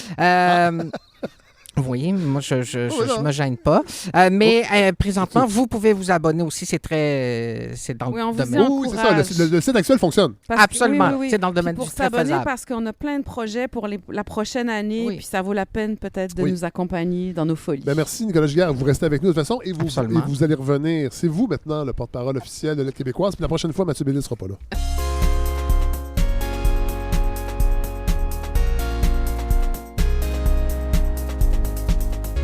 Mathieu Bellil, Oui, c'est la Saint-Jean aujourd'hui. Ben oui. Puis là, je me suis dit, ça serait le fun que Mathieu nous parle oui. de ça. Et là, Près des nouvelles de nous. Oui, c'est ça. Ah oui, des nouvelles de nous. 17e épisode Déjà. hein, ça va vite. Mais je vous ai entendu, alors votre choix est fait. Hein? Vous avez dit la Saint-Jean. Ouais, moi, je dis la Saint-Jean. Autour de la table, êtes-vous plus fête nationale ou Saint-Jean, vous? Vous, Ben, moi, Éric? je les utilise les deux, Ok, les deux. indifféremment. Ouais. Les deux. Moi, j'ai envie de dire Nicolas presque ni l'un ni l'autre. Oh! Moi, Ok.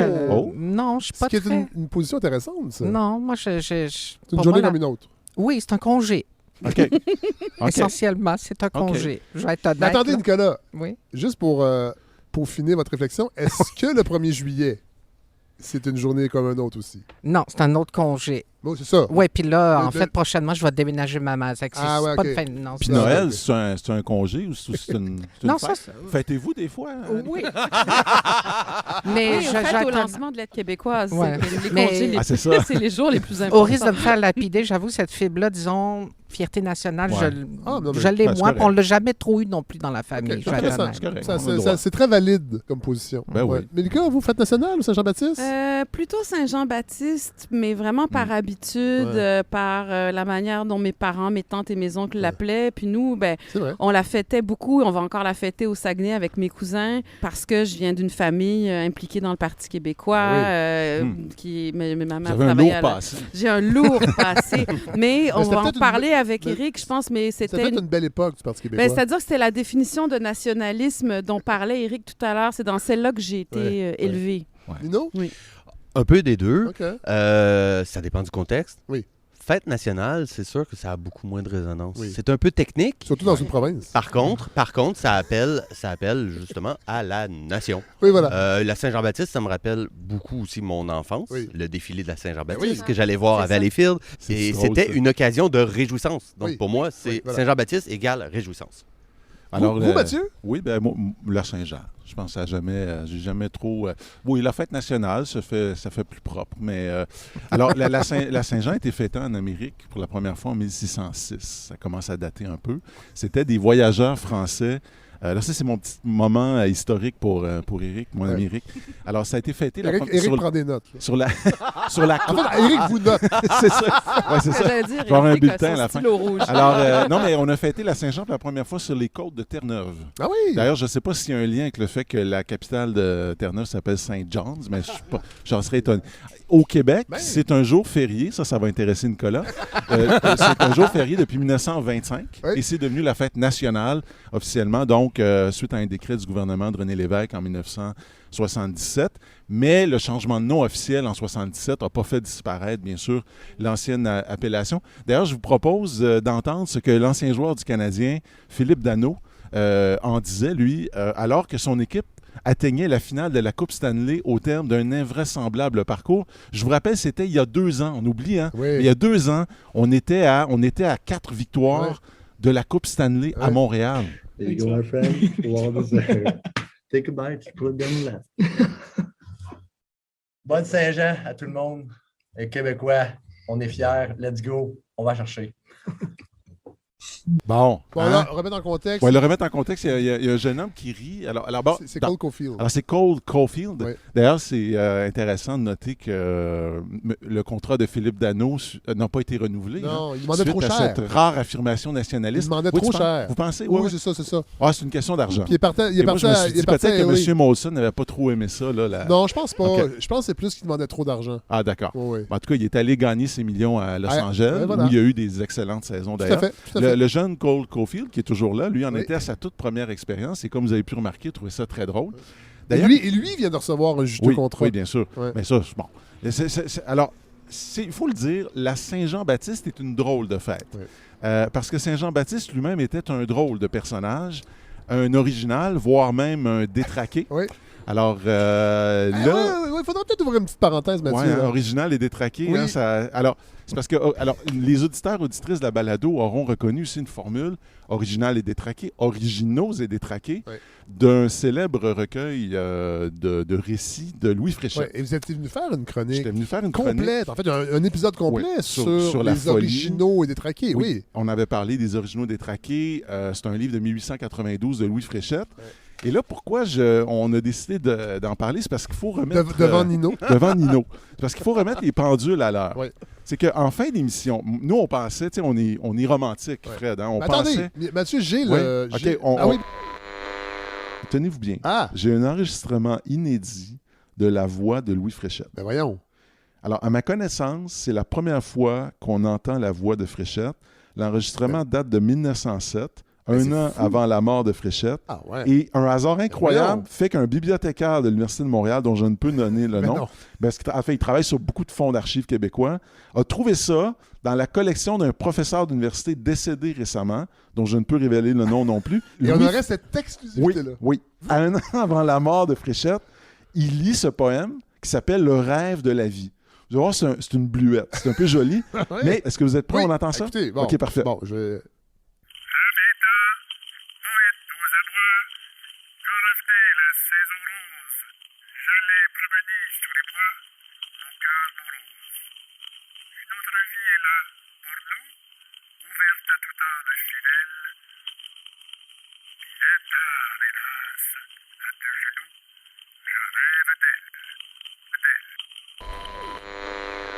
Bon, Je là... rêve d'elle. Ouais.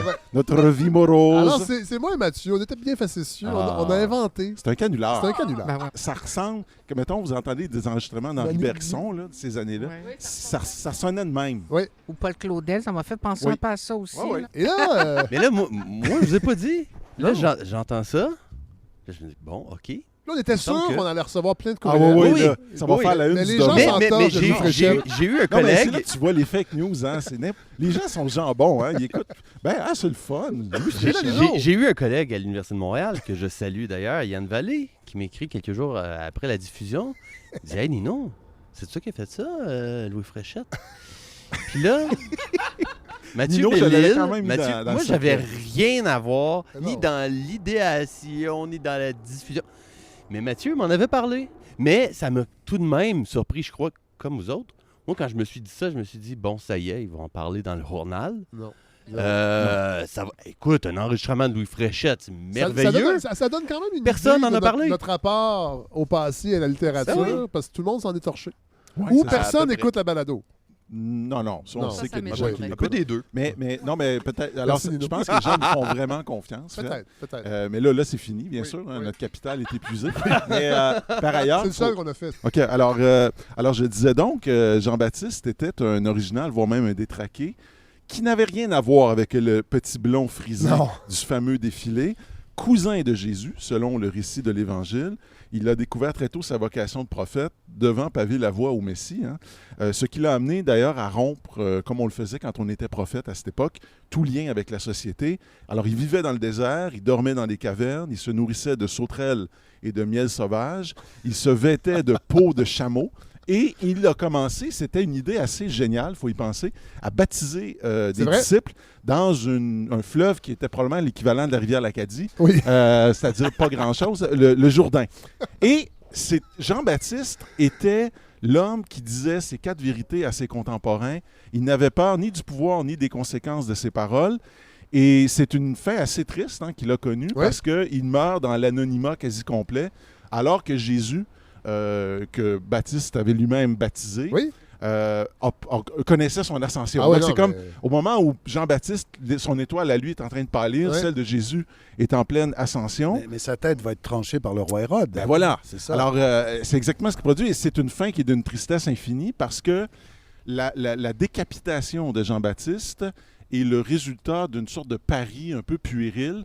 Le roi Hérode... Alors, d'abord, il faut dire ceci, c'est que Jean-Baptiste avait des paroles très dures contre Hérode et sa femme, qui était... la femme qu'il avait épousée, qui s'appelait Hérodiade, avait été volée à son beau-frère. Donc, autrement dit, il a fait mourir le beau-frère pour pouvoir épouser la femme.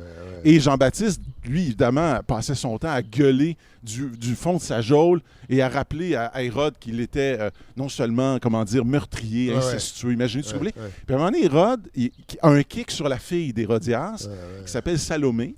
Hérodiade, pardon, qui s'appelle Salomé. Et il dit à Salomé, pourrais-tu faire une danse devant mes invités et moi? Puis fais-moi une danse. Allez, fais-moi une danse. Une danse, évidemment, lascive. Oui. Et je suis prêt à te donner la moitié. Une danse à 10 sesterces. Oui, c'est ça. Ou drachme, enfin, selon... c'est ça. Les sesterces, c'est en gold. Non, les sesterces, ça devait être tout ça. Enfin, ou en tout cas, des talents de machin. Bref, il dit, je suis prêt à te donner ce que tu me demanderas.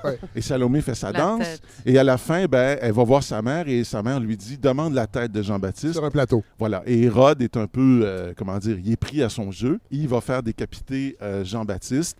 Ce récit religieux est fascinant parce qu'évidemment, mais il fait un peu peut-être oublier le fait que la Saint-Jean, celle que l'on fête en tout cas, a des origines païennes aussi. Comme d'ailleurs c'est le cas pour bien des fêtes. On fête Noël et Pâques à des moments qui n'ont sans doute aucun rapport avec les moments historiques où les événements se seraient produits. Pour les peuples du Nord, la Saint-Jean est liée au solstice d'été. Qui correspond au jour le plus long. On vient de le vivre. Et la Saint-Jean, ça, c'est une chose que j'ai découverte il y a quelques années. La Saint-Jean est particulièrement fêtée en Scandinavie. En Norvège et au Danemark, d'ailleurs, on l'appelle la Sankt Hans. Alors, Jean est prononcé Hans avec un H en norvégien et en danois, ce qui, d'ailleurs, n'est pas très loin, pensons-y, du fameux Han. La Saint-Han. De Joliette? Oui. De Joliette. Et ce qui m'amène... Joliette serait notre ville la plus scandinave. Voilà, exactement. Oui. Non, moi, je pense sérieusement qu'il y a quelque chose probablement de scandinave là-dedans. Là. Tu sais, la Saint-Han, c'est des Danois. Il y a quelque chose de norvégien là-dedans. Hein, c'est un peu comme quand on... Moi, je me rappelle quand j'avais présenté ma douce moitié à des amis de Shawinigan. Puis elle, ma douce moitié, a grandi sur le plateau Mont-Royal, avec ce petit accent un peu fin, là. Oui, bon. Alors, et puis, à un moment donné, il y a quelqu'un qui... Ma blonde, elle sert du jus à un gars, un ami. Il dit « Ah, il est bon ton hu! Il est bon ton hu! » Elle comprenait pas. « Pardon, plaît-il? » Alors, en Finlande, c'est la Joannus, OK? Et en passant, la Saint-Jean, c'est aussi une fête qui est célébrée en Belgique. On est quand même au nord, en France. En France, en particulier en Bretagne, où longtemps, d'ailleurs, la Saint-Jean s'est confondue avec le culte du soleil. Mais le cas de la Suède est particulièrement intéressant. La Saint-Jean, qu'on appelle aussi là-bas la Midsommar. Midsommar, d'ailleurs, s'il y a des cinéphiles parmi vous, vous avez célèbre vu film ce film d'horreur extraordinaire. Soft, oui, je ne sais pas. Moi, je trouve ça... en tout cas, c'est beau. C'est comme un film d'horreur lumineux.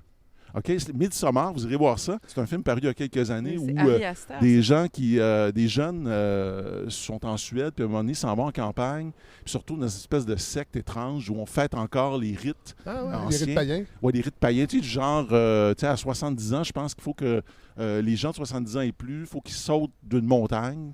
Puis s'ils survivent, c'est correct. Puis s'ils ne survivent pas, c'est correct aussi. C'est correct aussi, c'est ça. Alors, non mais... Une métaphore des CHSLD. La Midsommar... My God! Hey, c'est vrai, ça. Ah, Seigneur! Alors, c'est presque aussi important, la Midsommar en Suède, que Noël. Oh! Et d'ailleurs, dans les campagnes suédoises, la tradition est encore en vigueur. On érige ce qu'on appelle un mât de verdure.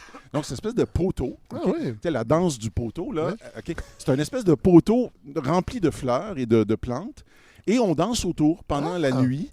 Et on boit du schnapps, on mange du hareng fumé, des pommes de terre, de la crème sûre, on boit de l'aquavit. Oui. Et on joue au cube, Q-U-B-B-E. un jeu de quilles en bois typique Qui est de revenu la à la mode Suède. ici. Oui, et qui est vendu d'ailleurs dans les Ikea, si ça Oui. vous intéresse. Oui. Là, je Je sais pas, en cherche fait, le je dis n'importe quoi. poteau fleuri dans votre cour, Fred. Ben, il est là, regardez, il est dans le coin, là. Regardez. Ah, ben oui. voilà. Les fleurs Parfait. s'en viennent. OK, on sait où Alors, aller après tantôt, on va l'émission. aller danser, là. Oui. Et en fait, la fameuse danse du poteau, la Midsummer Stang, Oui. c'est beaucoup des jeunes filles qui portent des couronnes de fleurs qui font cette danse-là. Eh, Parlez pas de Salomé, là. Non, mais on est un peu dans le même registre, vous avez Ben remarqué. oui, c'est drôle, tu sais, il y a ouais. des choses qui m'intéressent comme ça plus que d'autres. Mais et c'est très beau parce qu'après, les jeunes filles, alors, en général, la tradition veut que leur couronne de fleurs, elles vont aller la déposer sous leur oreiller et qu'elles vont dormir et pouvoir rêver à leur futur mari. Ah. Évidemment, il y en a qui n'attendent pas le rêve et qui, durant cette nuit de la Saint-Jean, parce que nuit de la Saint-Jean, en passant, c'est pas juste le nom d'un vin de dépanneur cheap, c'est aussi cette nuit de passion Oui. hein, où les jeunes amoureux Puis se ensuite- retrouvent un peu loin, à l'écart, hein, dans la campagne, et connaissent l'amour, et fêtent la vie, et fêtent l'avenir et tout. Fêter la Saint-Jean, donc, il faut le rappeler, c'est aussi célébrer l'amour, le désir, la foi dans la suite du monde. Je signale d'ailleurs que la plus grande pièce de théâtre du répertoire suédois, Mademoiselle Julie d'August Strindberg, se déroule durant Nuit de la Saint-Jean. Ah ouais? Oui. Ah. Et d'ailleurs, c'est une grande partie de mes connaissances sur la Saint-Jean scandinave viennent de là, parce qu'à un moment donné, j'ai enseigné. Vous savez, les profs, d'abord, qu'est-ce qu'on fait? On s'enseigne d'abord à soi-même avant d'apprendre des choses aux autres, et qui bouleverse le destin de Julie. Le feu de la Saint-Jean. D'ailleurs, Oui. le plus grand feu de la Saint-Jean au monde, c'est en Norvège. C'est un feu de 35 mètres. C'est des affaires de fous, là. C'est des compétitions de feu. 35 mètres, ça, c'est parce que moi, De hauteur. je trahis mon âge, là, c'est en pied. là. En Fois pied, 3. c'est plus de 100 pieds. Eh là là, OK. C'est quelque chose. OK. C'est deux jeunes À ne pas adolescents. faire à la maison en Non. ce moment. Non. Surtout pas dans le nord du Québec. Alors, le feu de la Saint-Jean, il faut rappeler pourquoi il y a le feu de la Saint-Jean à l'origine dans les pays scandinaves. D'abord, c'était un symbole qui rappelait le fait que dans ces pays-là, comme on est très au nord, Ouais. le jour ne se couche pas tout à fait. Donc, c'est un peu comme si le feu devenait le reflet de ce soleil qui reste Cette parmi journée, nous pendant toute une ouais, nuit. c'est ça.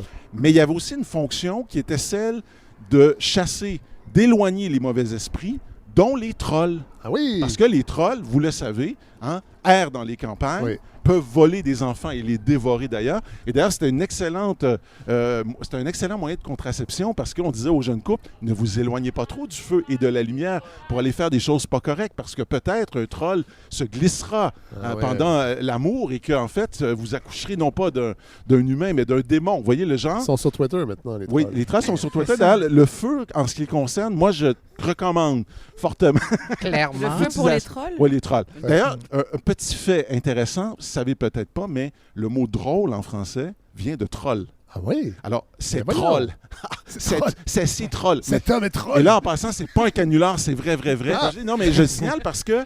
Non, mais le mot drôle, vous le noterez, en français, a les deux sens, c'est-à-dire, à la fois, c'est quelque chose qui nous fait rire, Oui. mais c'est aussi quelque chose d'étrange. Oui. Bizarre. Et ça revient de là. Ça vient de cette idée que le troll est à la fois une créature qui avait ce côté rieur, Ouais. mais qui était aussi inquiétante. Ouais. Bon, alors voilà. Et moi, je le sais, parce que j'ai fait une thèse de doctorat, accessoirement devenu un livre Sur qui les s'appelle trolls? Le drôle de roman. Non, mais Le drôle de romance. J'ai Accessoirement, travaillé sur un les livre. deux. Oui, c'est ça. Alors, quand on dit que le Québec a quelque chose de scandinave, il va falloir ajouter ça à la liste. C'est C'est-à-dire, vrai. il y a des politiques publiques, des hivers, une certaine vision de l'État, les grands espaces, même un fjord, hein, apparemment. C'est vrai. Mais il faut ajouter la Saint-Jean. Ouais. Alors, la Saint-Jean nous lie au peuple du Nord. Alors là, jusqu'à présent, ça va. Hein, Oui. Je pense que tout se passe bien. Là, c'est maintenant que ça va se compliquer parce qu'on va essayer de réfléchir au pays. Logiquement, la question qui devrait surgir quand on parle du pays, c'est la suivante. De quel pays parle-t-on? Oui. Du Québec ou du Canada? Toute l'ambiguïté de notre situation se trouve résumée dans l'étrange ballet que nous vivrons au cours de la semaine qui vient. Donc, on va passer d'une fête nationale à l'autre. De la fête nationale du Québec, donc la Saint-Jean, à la fête nationale du Canada, fête de la Confédération, 2 jours fériés pour notre ami Nicolas, mais quand même, hein, qui ont un sens apparemment politique. L'ambiguïté, je vais la vivre de manière particulièrement aiguë parce que je pars en voyage avec ma conjointe le 24 Wow. et je quitte le pays donc le 24 et je reviens le 1er Quand juillet. vous quittez le pays, vous quittez Ben, le Québec ou le Canada? Ben c'est ça, là, c'est ça le problème, c'est que je ne sais pas qu'est-ce que je vais quitter et je ne suis pas sûr d'où je vais revenir. Ce qui est une expérience de l'entre-deux, hein, ça fait très chic quand on est littéraire et intellectuel, mais j'ai l'impression que dans l'avion... Tout inclus dans l'entre-deux. Oui, c'est ça. Ça sonne pas... Prochain livre. Ouais. J'ai l'impression que si dans l'avion, quelqu'un nous demande, tu sais, par exemple, un Français comme dans le film de Falardeau, là, mais vous êtes Canadien. Et là, que moi et ma conjointe, on va être comme Elvis Gratton et sa femme Linda, qu'on fera pas tellement mieux. Hein? On est des Canadiens français d'expression française. Des Américains du Nord, bon, vous connaissez la Mathieu suite. voulait que je mette l'extrait, j'ai fait « Hey Mathieu, on l'a entendu 1000 fois, il n'a pas pu s'empêcher. » Les Français continuent d'ailleurs de nous considérer généralement comme des Canadiens. C'est vrai. Hein? Et nous continuons de nous empêtrer dans les nuances sans vraiment parvenir à trancher la question. Nous vivons dans une sorte d'écart entre l'attachement affectif, identitaire, rêvé, celui qui nous lie au Québec, et le droit international, la légalité, la réalité, on pourrait dire crue et froide, qui fait de nous des Canadiens. Et le problème, je pense, c'est que c'est encore et toujours le pays affectif que nous pensons et continuons d'investir, le Québec, et pas le pays réel, le Canada, qui demeure pour nous dans l'ordre de l'impensé. Je parle d'un problème parce que j'ai l'impression qu'on est comme pris entre un rêve et une réalité. Autour de la table, nous sommes tous et toutes des Québécois, Québécoises et participons à l'élaboration de la culture, de l'aventure singulière qui est celle du Québec. Moi, j'écris des essais qui participent forcément à la littérature québécoise. Mélika et Nicolas travaillent pour une revue qui s'appelle Lettres québécoises. Oui. Bon, c'est LQ, là, mais quand même, là, disons les choses. Éric est un grand spécialiste de l'histoire québécoise. Nino s'intéresse d'un point de vue archivistique et bibliothéconomique à la culture québécoise. Et vous-même, Fred, vous contribuez... moi, j'ai un micro à tous ces gens-là. C'est ça. Puis vous contribuez à la vitalité de la vie intellectuelle et culturelle québécoise avec cette formidable balado 100% indépendante. Oui. Et d'ailleurs, il faut le dire, Fred, puis juste un petit hommage, quand on goûte à l'indépendance, c'est dur après de revenir en arrière. Et je le dis de la balado et j'ai l'impression que c'est vrai de tout. Oui. C'est universel. Et ça serait peut-être la même chose avec le pays. Enfin, on y revient. Intéressant. Bref. Il n'y a aucun peuple indépendant qui a voulu renoncer à son indépendance. Non, c'est vrai. Il n'y a jamais eu de référendum pour revenir en arrière. C'est vrai. Bref, disons-le crûment, personne ici ne s'intéresse vraiment au Canada, ni ne se réclame d'une histoire, d'une culture, d'une littérature canadienne, pour la simple raison que la question, on dirait, je l'ai dit tantôt, demeure dans l'ordre de l'impensé. Nous ne savons pas tellement quoi faire de cela. Nous sommes muets à propos du Canada, sauf bien sûr lors de la distribution de chèques et de prix, comme chèque d'assurance chômage, de pension, ou un prix du gouverneur général, ou une chaire de recherche du Canada, ou bien sûr, évidemment, lorsqu'il est question de la météo à Yellowknife ou à Regina, là, notre canadianité apparaît, mais autrement, très peu. Et en ce sens, le Parti québécois n'a pas réussi l'indépendance, il a réussi à décanadianiser le Québec. C'est-à-dire à nous séparer mentalement, culturellement, intellectuellement du Canada, au point où, je pense, la possibilité même d'un débat ou d'un dialogue avec le reste du Canada est devenue pratiquement inexistante, en dehors de quelques instances plus ou moins artificielles et généreusement subventionnées par le gouvernement fédéral. Non, mais soyons francs. Là, ou André Pratt. Oui, c'est ça. Alors, je sais que le propos que je tiens aujourd'hui va en faire réagir quelques-uns qui se diront « c'est fini tout ça ». Nous sommes ailleurs. Alors, bien sûr, je le demanderai où, mais nous sommes ailleurs. La question du pays n'intéresse plus personne. Nous sommes citoyens du monde. C'est vrai, la planète brûle, puis il y a peut-être des choses qui sont très urgentes. Ceci dit, on reste, à moins d'être multimillionnaire ou milliardaire, parce qu'il ne faut pas oublier ces migrants-là, qui sont des migrants de luxe et qui, eux, ont ce luxe de choisir leur pays comme on change de chemise. Nous ne pouvons pas magasiner notre citoyenneté. Nous sommes d'un lieu, d'une époque. Mais je sais, et je le répète, je comprends que parler du pays peut nous donner l'impression de revenir à une autre époque. Ouais. D'ailleurs, c'est un peu ce qu'on a fait en parlant de Stitcho. On est revenu sur une époque d'histoire du Québec qui... il n'y a plus vraiment aujourd'hui de ces grands événements. Pour moi, c'était très, très significatif qu'en 2012, il y a eu, je me souviens, durant les grands événements d'étudiants, un événement tenu, je crois, au Jésus, qui s'intitulait « Nous », avec un point d'interrogation. Et pour moi, c'était très symptomatique de la difficulté à parler politiquement ou à savoir même de qui on parle quand on dit « nous ». C'est vrai que ça nous ramène à une autre époque qui était celle où on attendait de l'intellectuel, de l'écrivain québécois qu'il se commette en faveur du pays, qu'il fasse un avec le « nous », qu'il soit le chantre du destin commun. Pensons à Miron, pensons à Michel Lalonde, on en a parlé, Vigneault, Leclerc et tant d'autres. Et je comprends qu'à un moment donné, cette adéquation entre la parole de l'artiste et la quête d'un pays n'a plus été possible. En tout cas, pas dans les termes qu'on avait connus, qui étaient les termes peut-être d'une sorte d'innocence, où on avait, certains artistes, je pense, avaient vraiment le sentiment, un peu comme Victor Hugo à une autre époque, d'être la voix du peuple. Ouais. Parce que, bien sûr, la littérature, c'est bien autre chose qu'une pétition en faveur de l'indépendance. L'art, c'est bien autre chose qu'une manifestation politique. Et c'est vrai qu'il y a 40 ou 50 ans, la vie des écrivains était sans doute, comme s'en plaignait déjà Jacques Godbout en 72, ce qu'il appelait, lui, une longue Saint-Jean-Baptiste. Il disait, la vie, c'est quoi au fond un écrivain québécois? L'écrivain québécois a un service national obligatoire. Hein? Il doit parler du pays, il doit écrire des romans, de la poésie du pays. Clairement, on n'est plus là. Je pense que vous êtes d'accord avec moi. Les choses ont changé. Mais j'aurais envie de dire, la nature du service obligatoire a changé, mais il se peut que ce service obligatoire soit encore là. Moi, j'aurais envie de dire qu'aujourd'hui, la vie des écrivains n'est plus une longue Saint-Jean-Baptiste, oui. On s'entend là-dessus, mais c'est peut-être simplement devenu une interminable demande de subvention, avec rapport d'étape et bilan à la clé. La vie des écrivains et des artistes, c'est peut-être même devenu une longue formation EDI. Moi, j'ai ce sentiment-là un petit peu. Aujourd'hui, il y a un art subventionné, hein?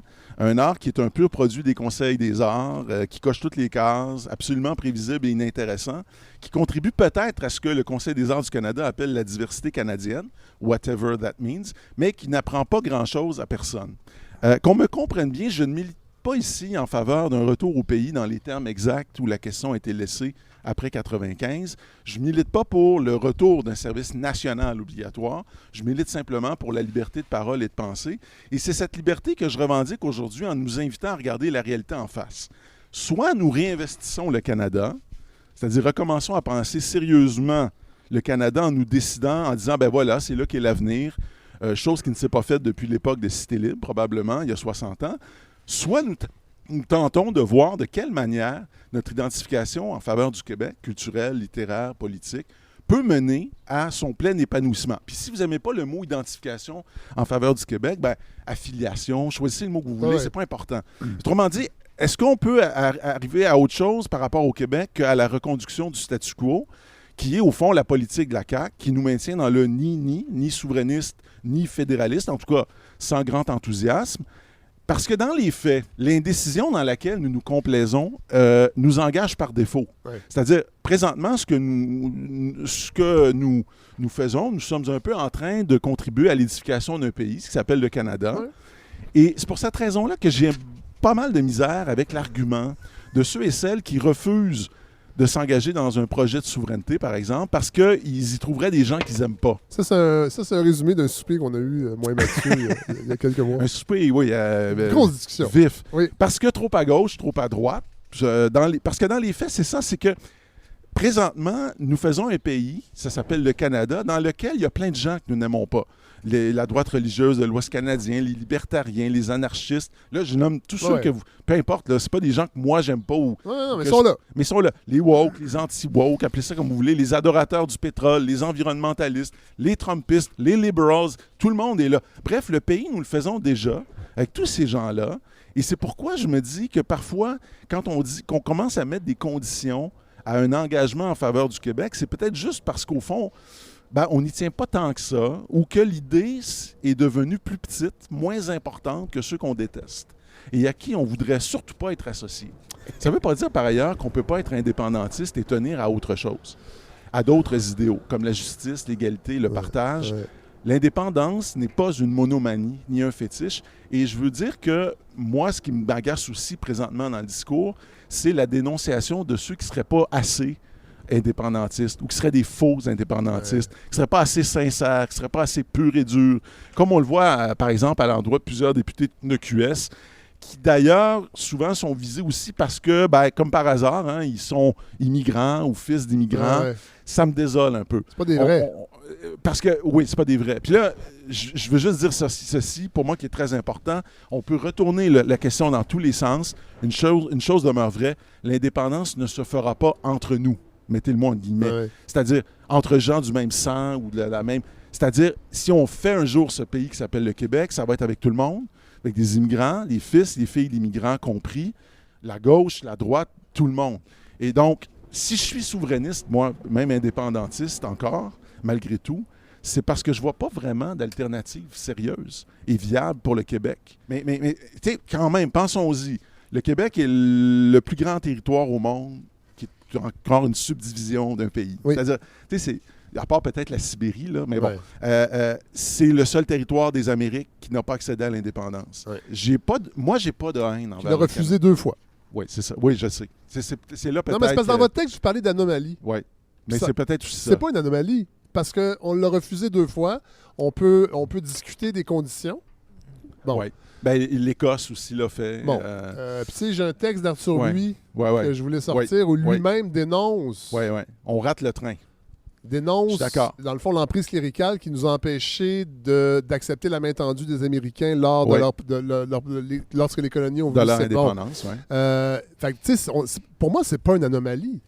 Ben, On a choisi plusieurs fois le chemin inverse. Oui, c'est ça. Il faut quand même en prendre compte de ça. Non, je aussi. suis absolument d'accord. Et je pense que ça fait partie de l'espèce de fatigue. Je veux juste ajouter que en 2023, là, tu sais, présentement, moi, je réfléchis à cette question-là Ouais, depuis ouais. longtemps.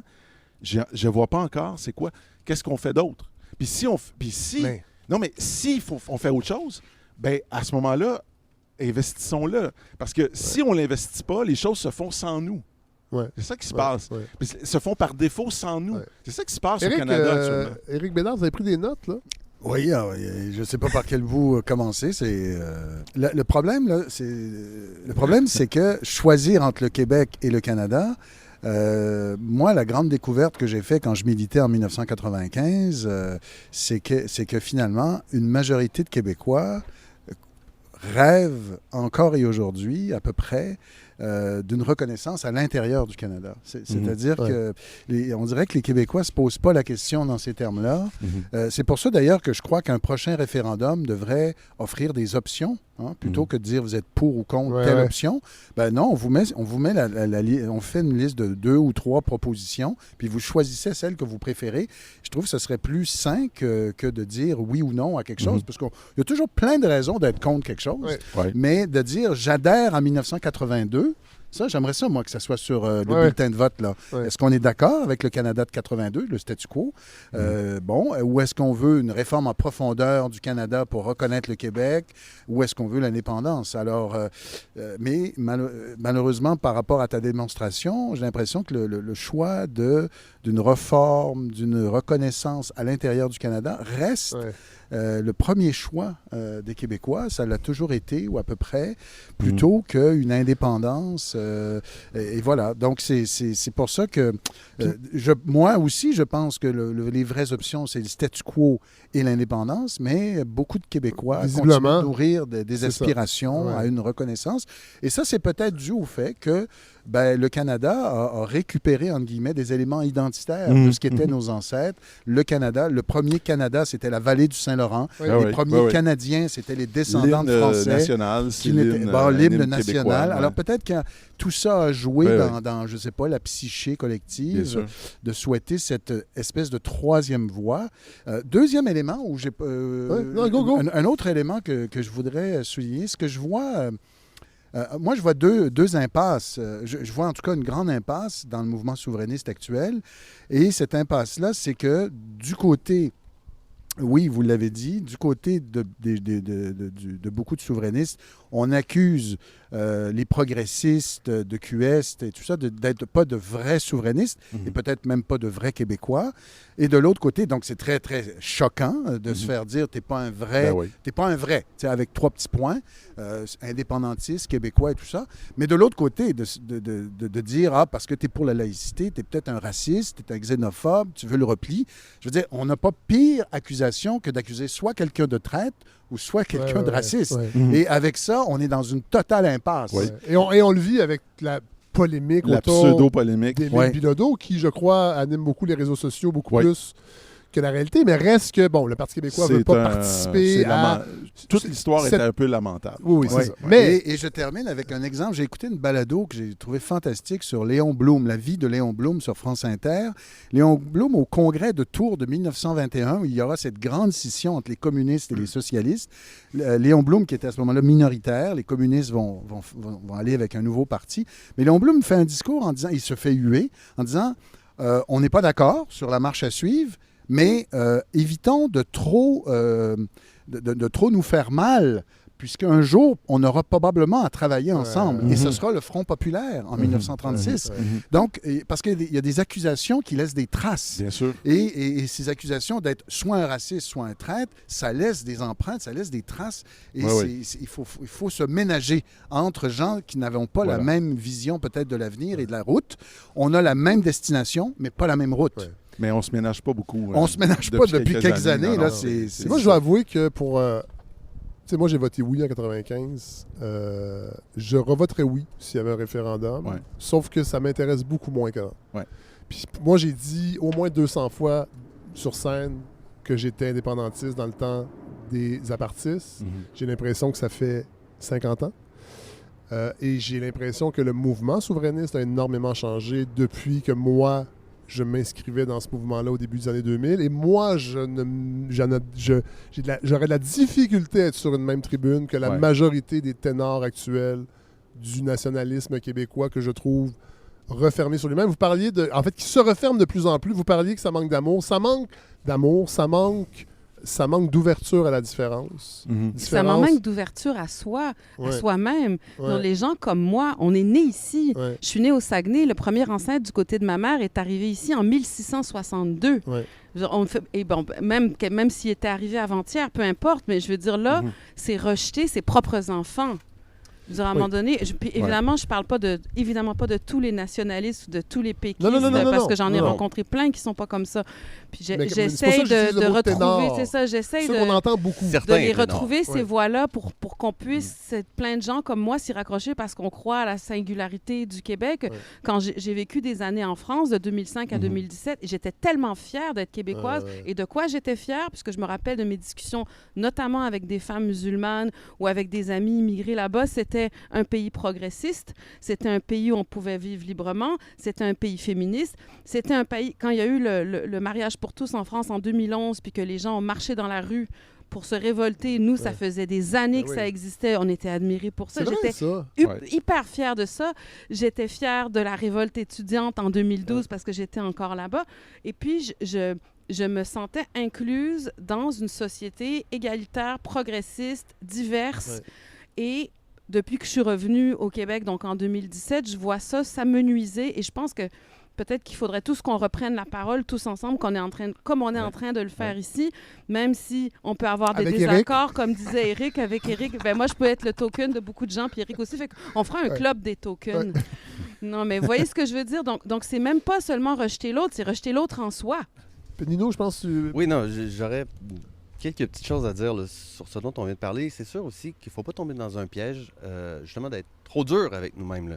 Parce que là, à chaque fois qu'on parle d'indépendantisme, de nationalisme, on revient toujours sur le fait que c'est la position totale de l'ennemi, tout le temps. Il y a, entre autres, un gars qui s'appelle Éric Martin, un philosophe, qui a écrit un super texte, la nation contre le nationalisme réactionnaire. Et il dit là-dedans, il faut faire attention pour la gauche que la nation ne devienne pas seulement que la position de l'ennemi, comme une notion repoussoire, d'aller rechercher finalement, d'être capable d'articuler une pensée nationaliste qui soit aussi socialiste. Ça existe, ça. Aussi, une autre chose, Fred, tu disais tout à l'heure, on parlait de Stitcho pendant la chronique de Mathieu, tu disais, oui, c'est là où tout est né.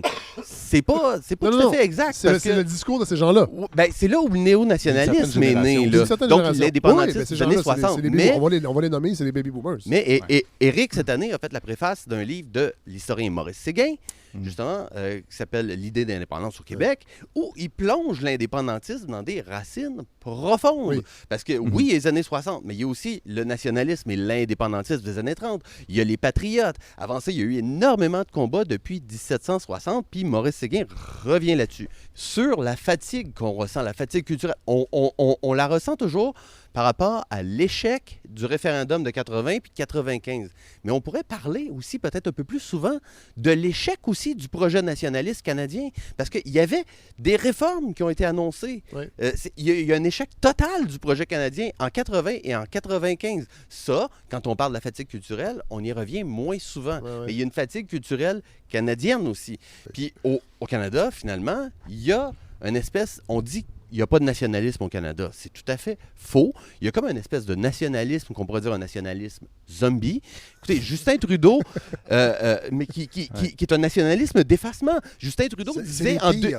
Oui, c'est les pires, parce que... Il se nomme pas. C'est ça, exactement. En 2015 ou en 2016, au New York Times, il disait « There is no core identity in Canada. Ouais. There is no mainstream. On a juste des valeurs, etc. » Mais il dit qu'il n'y a pas de nationalisme au Canada, alors que c'est ça même, la position nationaliste canadienne. Et on voudrait d'ailleurs... C'est un messianisme et un nationalisme majoritaire qui est très agressif.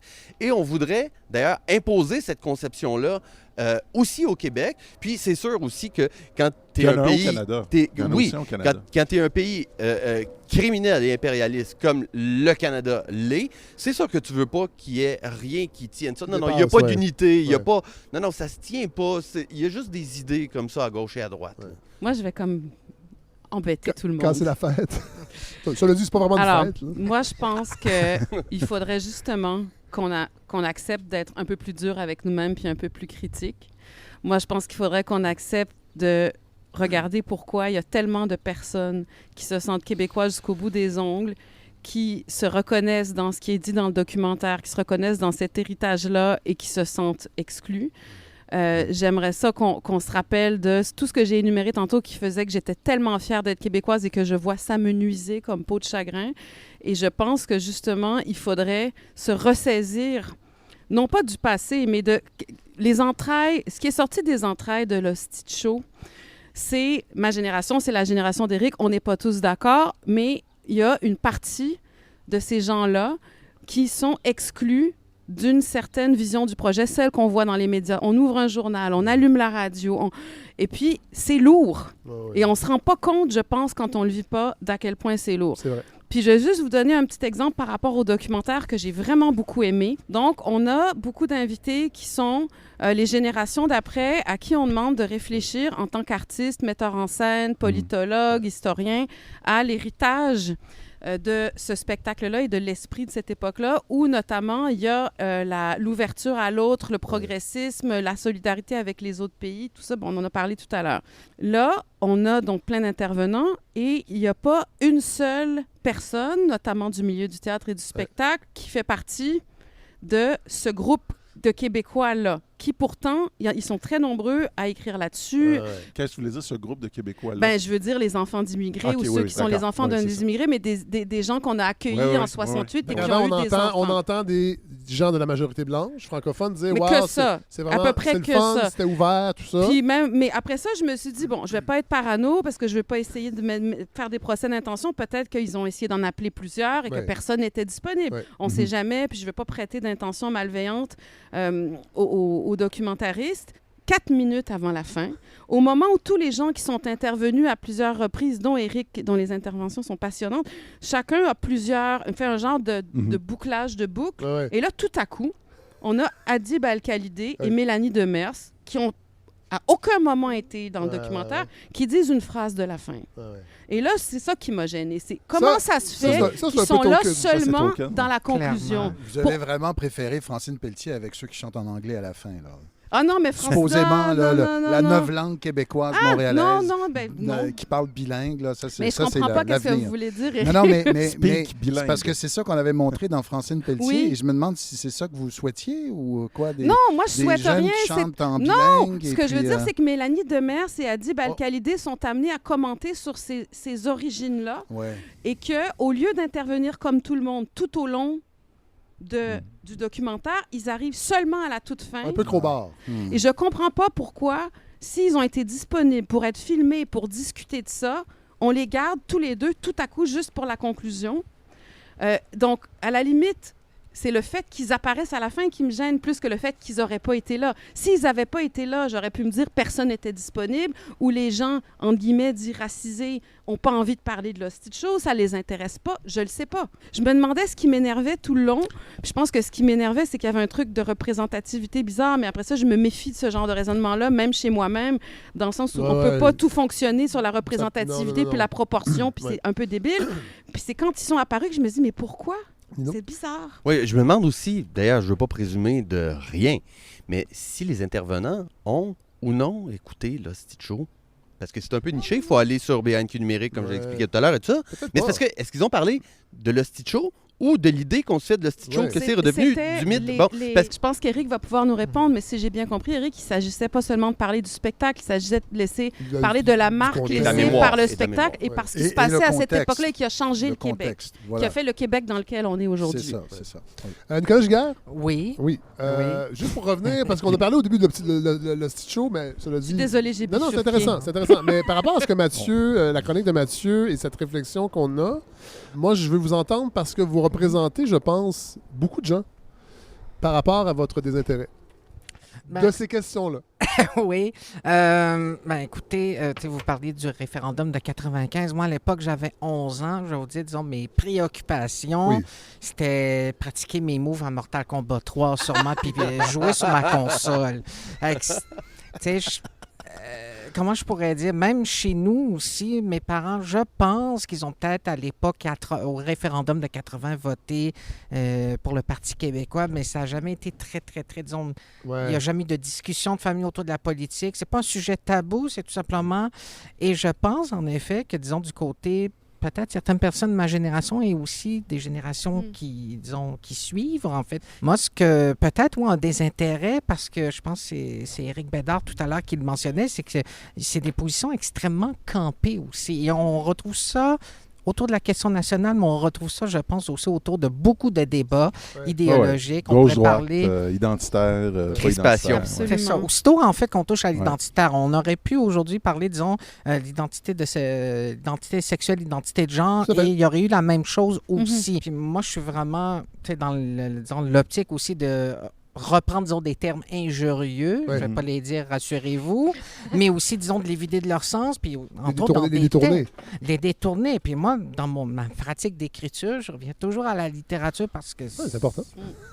C'est pas mal, disons, des moteurs, à part Mortal Kombat. Oui, c'est ça que j'allais dire. Mais je pense que... c'est une belle métaphore, je trouve, Mortal Kombat pendant le référendum. Mais c'est surtout que, aussitôt qu'on touche à des questions identitaires, et c'est surtout après ça de voir, si je pense au queer, c'est qu'il y a aussi, sans viser personne, mais il y a clairement des personnes, des groupes aussi qui veulent le définir aussi, puis ensuite asseoir leur définition. On parlait tout à l'heure de capital. C'est très bourdieusien, mais on est encore dans cette logique-là aussi. Là. Qui a la capacité de définir, qui a la capacité de définir ce qui est légitime et d'imposer. C'est dans le milieu littéraire, c'est partout. Et là, si on revient dans la question nationale, moi, j'avoue, en effet, c'est disons, ces positions-là très campées et qui manquent des fois, justement, on n'a pas le spectre aussi. On n'a pas le, disons, d'idées, de position, de conception, finalement, de la chose. Ça devient un peu des dialogues de sourds. Mais il y a des choses qui sont possibles. Moi, je vais raconter une anecdote qui implique Éric Bédard devant moi. Éric Bédard et moi, on a des désaccords sur beaucoup de sujets. Puis un jour, Éric est venu à l'émission de Frédéric. Il m'a demandé à ce que je sois invitée parce qu'il m'avait lu. Je l'ai lu aussi. On a passé 1 heure à discuter. Puis depuis, on s'entend super bien. Puis je me disais, ça, c'est le genre de geste qu'on peut faire, qui est quand même pas si compliqué, pour déjà sortir de cette vision selon laquelle tout le monde aurait les positions les plus campées. Parce que les gens qui ont les positions les plus campées sont peut-être ceux qui parlent le plus fort ou ceux qu'on entend le plus ou ceux qui sont les plus médiatisés.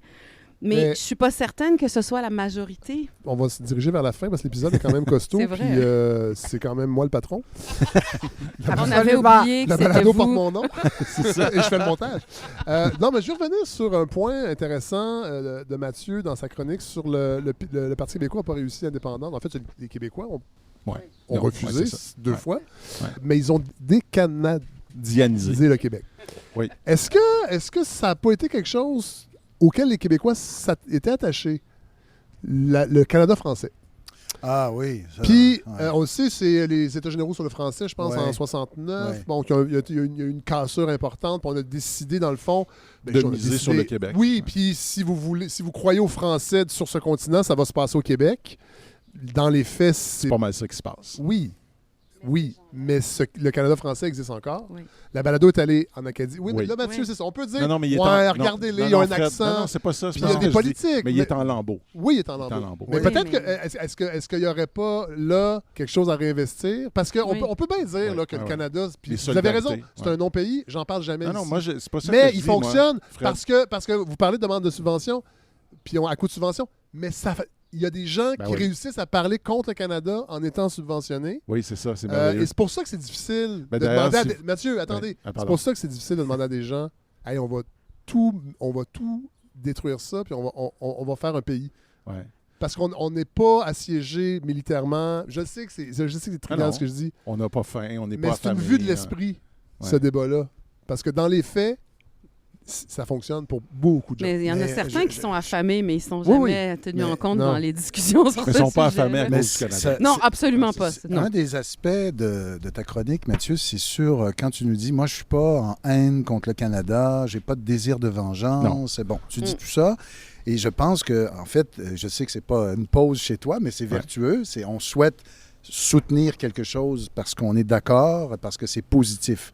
Mais dans les faits, historiquement, les peuples qui ont fait leur indépendance, c'est presque toujours parce qu'ils étaient en réaction contre une forme d'injustice. Ouais. Donc, c'est ça que ça prend, peut-être. Ben, regardez, les seules fois où la souveraineté a été avoisinée les 65-70 c'était après l'échec de l'accord du lac Tout à fait. Meech. C'est Il y ça. avait un sentiment de rejet, c'était viscéral. On voyait des gens s'essuyer les pieds sur le drapeau Ah oui, du à Québec. Sault-Sainte-Marie. À Sault-Sainte-Marie, ça venait chercher les gens. Les Américains, ils ont fait leur indépendance parce qu'ils s'estimaient lésés, parce qu'on C'est les ça. taxait Les de taxes, façon ouais. outrageante.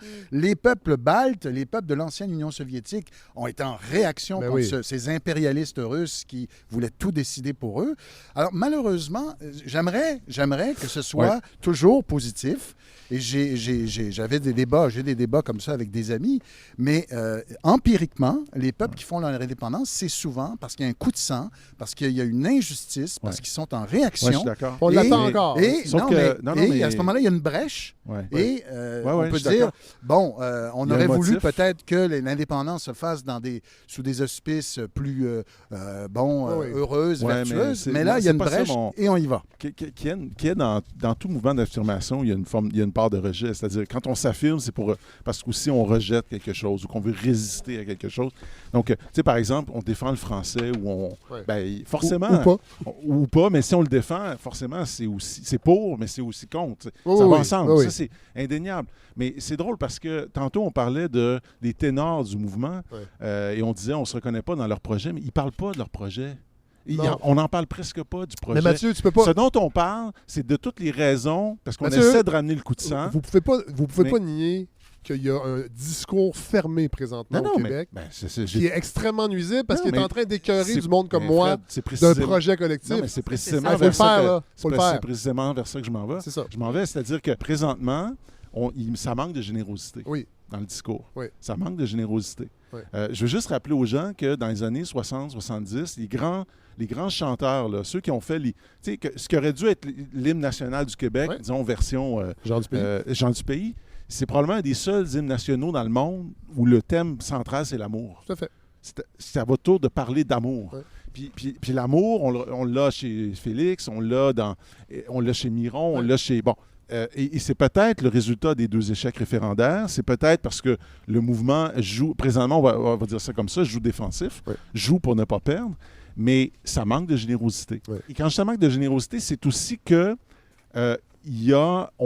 Oui, peut-être, il y a une pulsion de rejet qui, comme le disait Éric, est nécessaire dans tout mouvement d'affirmation. Mais là, l'affirmation, on ne l'entend pas. Et c'est curieux que moi, aujourd'hui, là, autour de la table, je l'ai entendu de Mélika. C'est Mélika qui a parlé de la singularité québécoise, qui nous l'a rappelé et qui nous a dit « OK, c'est ça le Québec. » Ben oui, on l'a oublié. Parce qu'on passe notre temps à dire tout ce qui ne devrait pas entrer, tout ce qui ne devrait pas être avec nous, tout ce qui n'est pas assez ceci ou pas assez cela. Et à un moment ou alors les immigrants, c'est toujours un problème. Je veux bien, on a le droit de parler d'immigration. Je ne veux pas diaboliser celui qui dit on pourrait en prendre un peu moins que... Parce que dans le monde, là, on est probablement dans les pays qui en accueillent le plus, en termes proportionnels. Non, Ben c'est oui, pas c'est vrai. vrai. En Turquie, il y en a... Ben oui, mais je suis d'accord avec vous, Fred, que sur une base ponctuel. Mais ce que je veux faut dire... arrêter avec ça pour Non, vrai, non, de se non. penser accueillant parce qu'on l'est moins qu'on pense. Mais non, mais le problème, c'est que quand on dit qu'on est accueillant, c'est généralement suite à une attaque. Non, on est accueillant. Non, arrêtez de dire ça. Accueillir, tout simplement. Puis, mais aussi, porter quelque chose d'inspirant. Parce que c'est pas à coup de lois ou de règles qui posent toujours des limites. Je ne dis pas qu'il faut jamais en poser, mais c'est pas juste en faisant ça. Parce que moi, ce que j'allais C'est un peu le problème avec la langue aussi. C'est qu'on veut beaucoup légiférer pour obliger les gens. C'est ça. Alors c'est correct, les gens c'est correct qu'il y ait des lois. Parler parce qu'une des raisons pour lesquelles il n'y en a pas tant que ça, des gens correct. qui parlent de Stitch Show, c'est parce que la loi 101, c'est en 77. Puis que la réalité de la diversité en français n'est pas si vieille au Québec. Non, c'est vrai. Encore des gens pour qui un immigrant, c'est un Anglais au Québec. C'est terrible ce que je viens de dire. Mais c'est vrai, c'est vrai, c'est vrai. Donc, à un moment donné, il y a ça qui est en train d'arriver. Mathieu, avouez que c'est quand même étonnant, puis Éric aussi. Là, on revient, puis là, c'est des politiciens qui nous disent, là, c'est inquiétant parce que les gens ne parlent pas assez français à la maison. J'aurais jamais pensé entendre ça en 2023. Non, moi non plus. Ben, moi, je pense que... Moi, tout ce que j'entends, c'est... Jean-François Robert, je dis ça. Jean-François Robert, je dis ça. C'est un indice pour comprendre la vitalité d'une langue. Non, je pense pas. Les démographes se servent de cet indice-là. C'est un indice. Juste pour dire, vrai que c'est un indice. Le français, est-ce qu'il se porte bien? Voyons les indices. Ben, le français se porte bien, oui, mais est-ce que les gens sont intégrés? Est-ce qu'un homme politique, une femme politique a dit qu'il faut obliger les gens à parler français dans leur cuisine? J'ai jamais entendu ça. Jean-François Robert, je dis ça. Il a peut-être dit ça. Non, il vient de le dire. C'est inquiétant. Attendez. C'est inquiétant. Qu'est-ce qu'il a dit? Il a dit que le français est en perte de vitesse dans les maisons. Alors que moi, là, que des gens ils vont parler la langue qu'ils veulent dans leur maison. Moi, c'est au centre d'achat, c'est sur la place publique que je veux qu'on parle en français. Et je pense que les élus devraient dire ça et ne pas dire aux gens, regardez, le français recule, il est moins parlé dans les maisons. Parce qu'un pays d'immigration, ça va toujours faire ça. Moins parler dans les maisons. Bon, c'est pas mon cas. Mon père parlait français, mais pensez à plein de grands artistes ou de Québécois qui sont ici, qui sont francophones, dont les parents n'ont pas eu le temps ou pas pu parce que ça sous-entend que c'est problématique qu'une famille ne parle pas français chez elle. Ça. Mais ça vient de... Mais non, mais Éric... Ça a été dit, ça, pour vrai. Jean-François Robert, je dis ça. Il l'a dit, je pense pas. Je pense pas qu'il est ministre de la langue. Je pense pas qu'il va adopter une loi pour aller vérifier. Non, c'est pas ça. Non, c'est pas ça que j'ai dit. Mais c'est pour donner c'est simplement un marqueur. Mais les linguistes sont pas d'accord avec ça. Voilà, il y a des débats entre les linguistes, les démographes. Est-ce que c'est un indice si inquiétant? Peut-être pas, peut-être que oui. Mais c'est tout. Je pense que je vous ai entendu souvent en parler, Fred. C'est pour ça que je pense que vous exagérez honnêtement la portée de ça. Peut-être qu'il y en a qui disent ça, mais franchement, j'en ai jamais entendu dire des gens qui disent « Ah, c'est épouvantable parler à une autre. » Ben non, c'est assez normal. On veut que les gens... Et je reviendrai sur un autre élément, c'est-à-dire que ça, on l'oublie parce qu'on parle du Parti québécois, de Gérald Godin, et c'est vrai qu'il était généreux, Gérald Godin. Après moi, on devrait davantage parler de Jacques Couture, ce vieux jésuite qui a été à l'origine des Boat People, une mesure de grande générosité. Mais je rappelle quand même, je l'avais rappelé il y a un an, mais je me permets de le rappeler, la loi 101, c'est aussi une réaction à une donnée du rapport Gendron où on constatait que 70 à 80 des nouveaux arrivants envoyaient leurs enfants à l'école anglaise. Alors ça, c'est empirique, c'est des chiffres. Et là, René Lévesque n'était pas à l'aise. Il disait mais là, pourquoi on n'attend pas la fin de l'indépendance? Oui, mais là, l'indépendance, on ne sait pas quand est-ce qu'on va l'avoir, mais au moins, on peut adopter cette loi-là. Donc, c'est un fait. Mais moi, je ne suis pas contre la loi 101. Éric. Non, mais je le sais. Non, mais c'est parce que on stigmatise les nouveaux arrivants. Mais au tournant des années 70, on les a, les statistiques. Oui. Ça serait peut-être autre chose aujourd'hui, mais on les avait, les statistiques, et c'est pour ça, pour parer à ça, qu'on a contraint les gens à aller à l'école française. Mais là, le langage à la maison, en privé, c'est autre chose. Trinqué, il y en aura toujours de tous les côtés. Il ne faut pas se baser là-dessus pour... non, mais ça a un effet. Sont au pouvoir. Je veux aussi, quand même, donner un petit coup de chapeau à Éric Bédard, parce que si ce qu'Éric est en train d'esquisser, c'était de dire... Est-ce que c'est le réformiste en Éric qui ressort, mais OK, les gens tiennent au Canada. Moi, on peut être conservateur et réformiste? Évidemment. On fera une émission là-dessus. On fera une émission là-dessus. Non, mais ce que je veux dire, c'est que... Non, mais ce qu'est en train de faire Éric, d'une certaine façon, c'est penser le Québec et le Canada d'une nouvelle manière. Mais ce que je trouve dommage... puis ça rejoint ce que disait Nicolas, c'est que quand c'est tellement campé, on n'arrive pas à parler de ça. C'est vrai. On n'arrive pas à dire... Puis peut-être ça marche pas. Moi, j'aide pas des fois. Mais tu sais, Non, on mais- pourrait bon, aussi c'est dire, important. Mathieu, en concluant, que ce qu'ils ont fait, la gang de l'Hostie de Show, 11e les gens de conclusion. cette époque-là dont on parle dans le documentaire, c'est qu'ils ont fait quelque chose d'inédit et de nouveau. En se rappelant ça, c'est très bien, mais on ne peut pas renouveler Non, ça. on peut On pas fait faire rien la de même nouveau. chose. Donc, Ouais, c'est à c'est nous ça. de trouver C'est ça. maintenant. Ouais. Pas C'est selon ce modèle-là, mais peut-être en s'inspirant de ce qui a porté ce modèle-là. D'ailleurs, la conclusion de Louise Forestier est magnifique. Je ne sais pas si tu te rappelles, Éric, la fin du documentaire, elle dit « Nous, les aînés, on ne doit pas porter le désespoir et on doit inciter Oui, au très beau, courage. ça. Oui. C'est magnifique. Oui. C'est Oui. magnifique. Et donc, je pense que là, c'est ça qu'il faut qu'on fasse. Ouais. C'était un beau mot de la fin, ça. Ah oui? Abdelmouna. Absolument. Non, mais vraiment, vraiment. Hey, je vous remercie. C'était C'était vraiment le spontané. fun. Là, il commence à faire chaud. Oui, hein? Je suis en train, je et il y a deviens des gens- Omar du Et il Saguenay. y a des gens qui ont une chevelure, disons, qui ne permet pas de rester longtemps au soleil.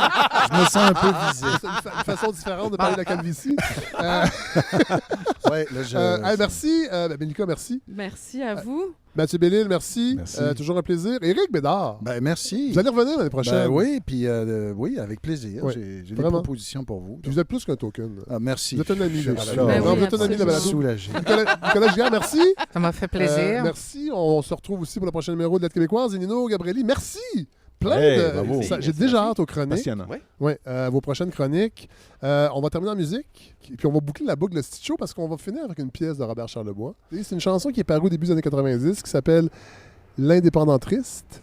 Et qui nous rappelle aussi que Robert Charlebois a été moins politique Oui. qu'on Plus le pense. louvoyant. Oui. Il ne s'est jamais caché de ça. Non. Et il y a une ambiguïté chez Robert Charlebois qui, je trouve, on se l'approprie pas assez, mais on est un peuple ambigu. Puis c'est De pas grave. l'entre-deux. Et c'est peut-être bien même.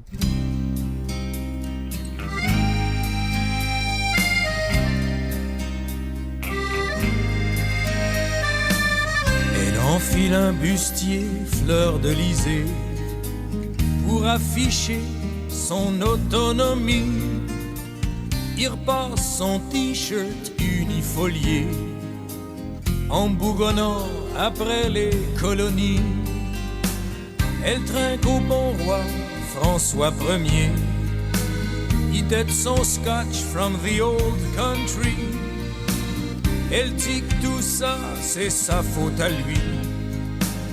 Il ronfle tout seul dans son lit queen la nuit. Faut qu'on se sépare, il faut qu'on split. C'est toi qui pars ou moi je te quitte. Prends le Pacifique, je garde l'Atlantique. Forever indépendant triste. Faut qu'on se sépare, il faut qu'on split. C'est toi qui pars ou moi je te quitte. Sois pacifique, je reste authentique. Together indépendant triste.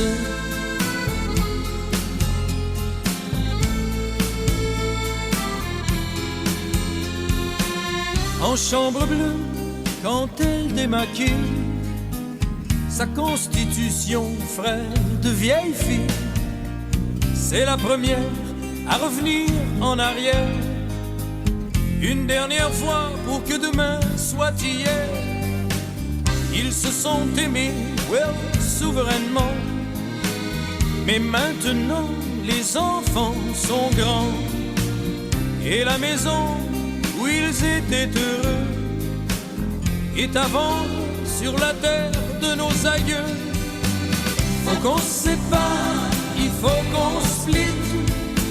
C'est toi qui pars ou moi je te quitte. Prends le Pacifique, je garde l'Atlantique. Forever indépendant triste. Faut qu'on se sépare, il faut qu'on split. C'est toi qui pars ou moi je te quitte.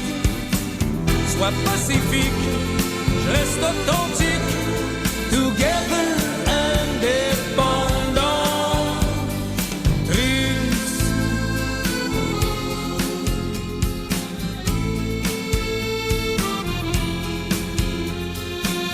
Elle a aimé son bel Ottawa, des Rockies en passant par Moose Jaw. Je me souviens, ne croyez pas qu'elle pleure, d'un océan à l'autre, des larmes de bonheur. Faut qu'on se sépare, il faut qu'on split. C'est toi qui pars, ou moi je te quitte. Prends le Pacifique, je garde l'Atlantique. Forever indépendant, triste. Faut qu'on se sépare, il faut qu'on split. C'est toi qui pars, ou moi je te quitte. Sois pacifique, je reste authentique. Together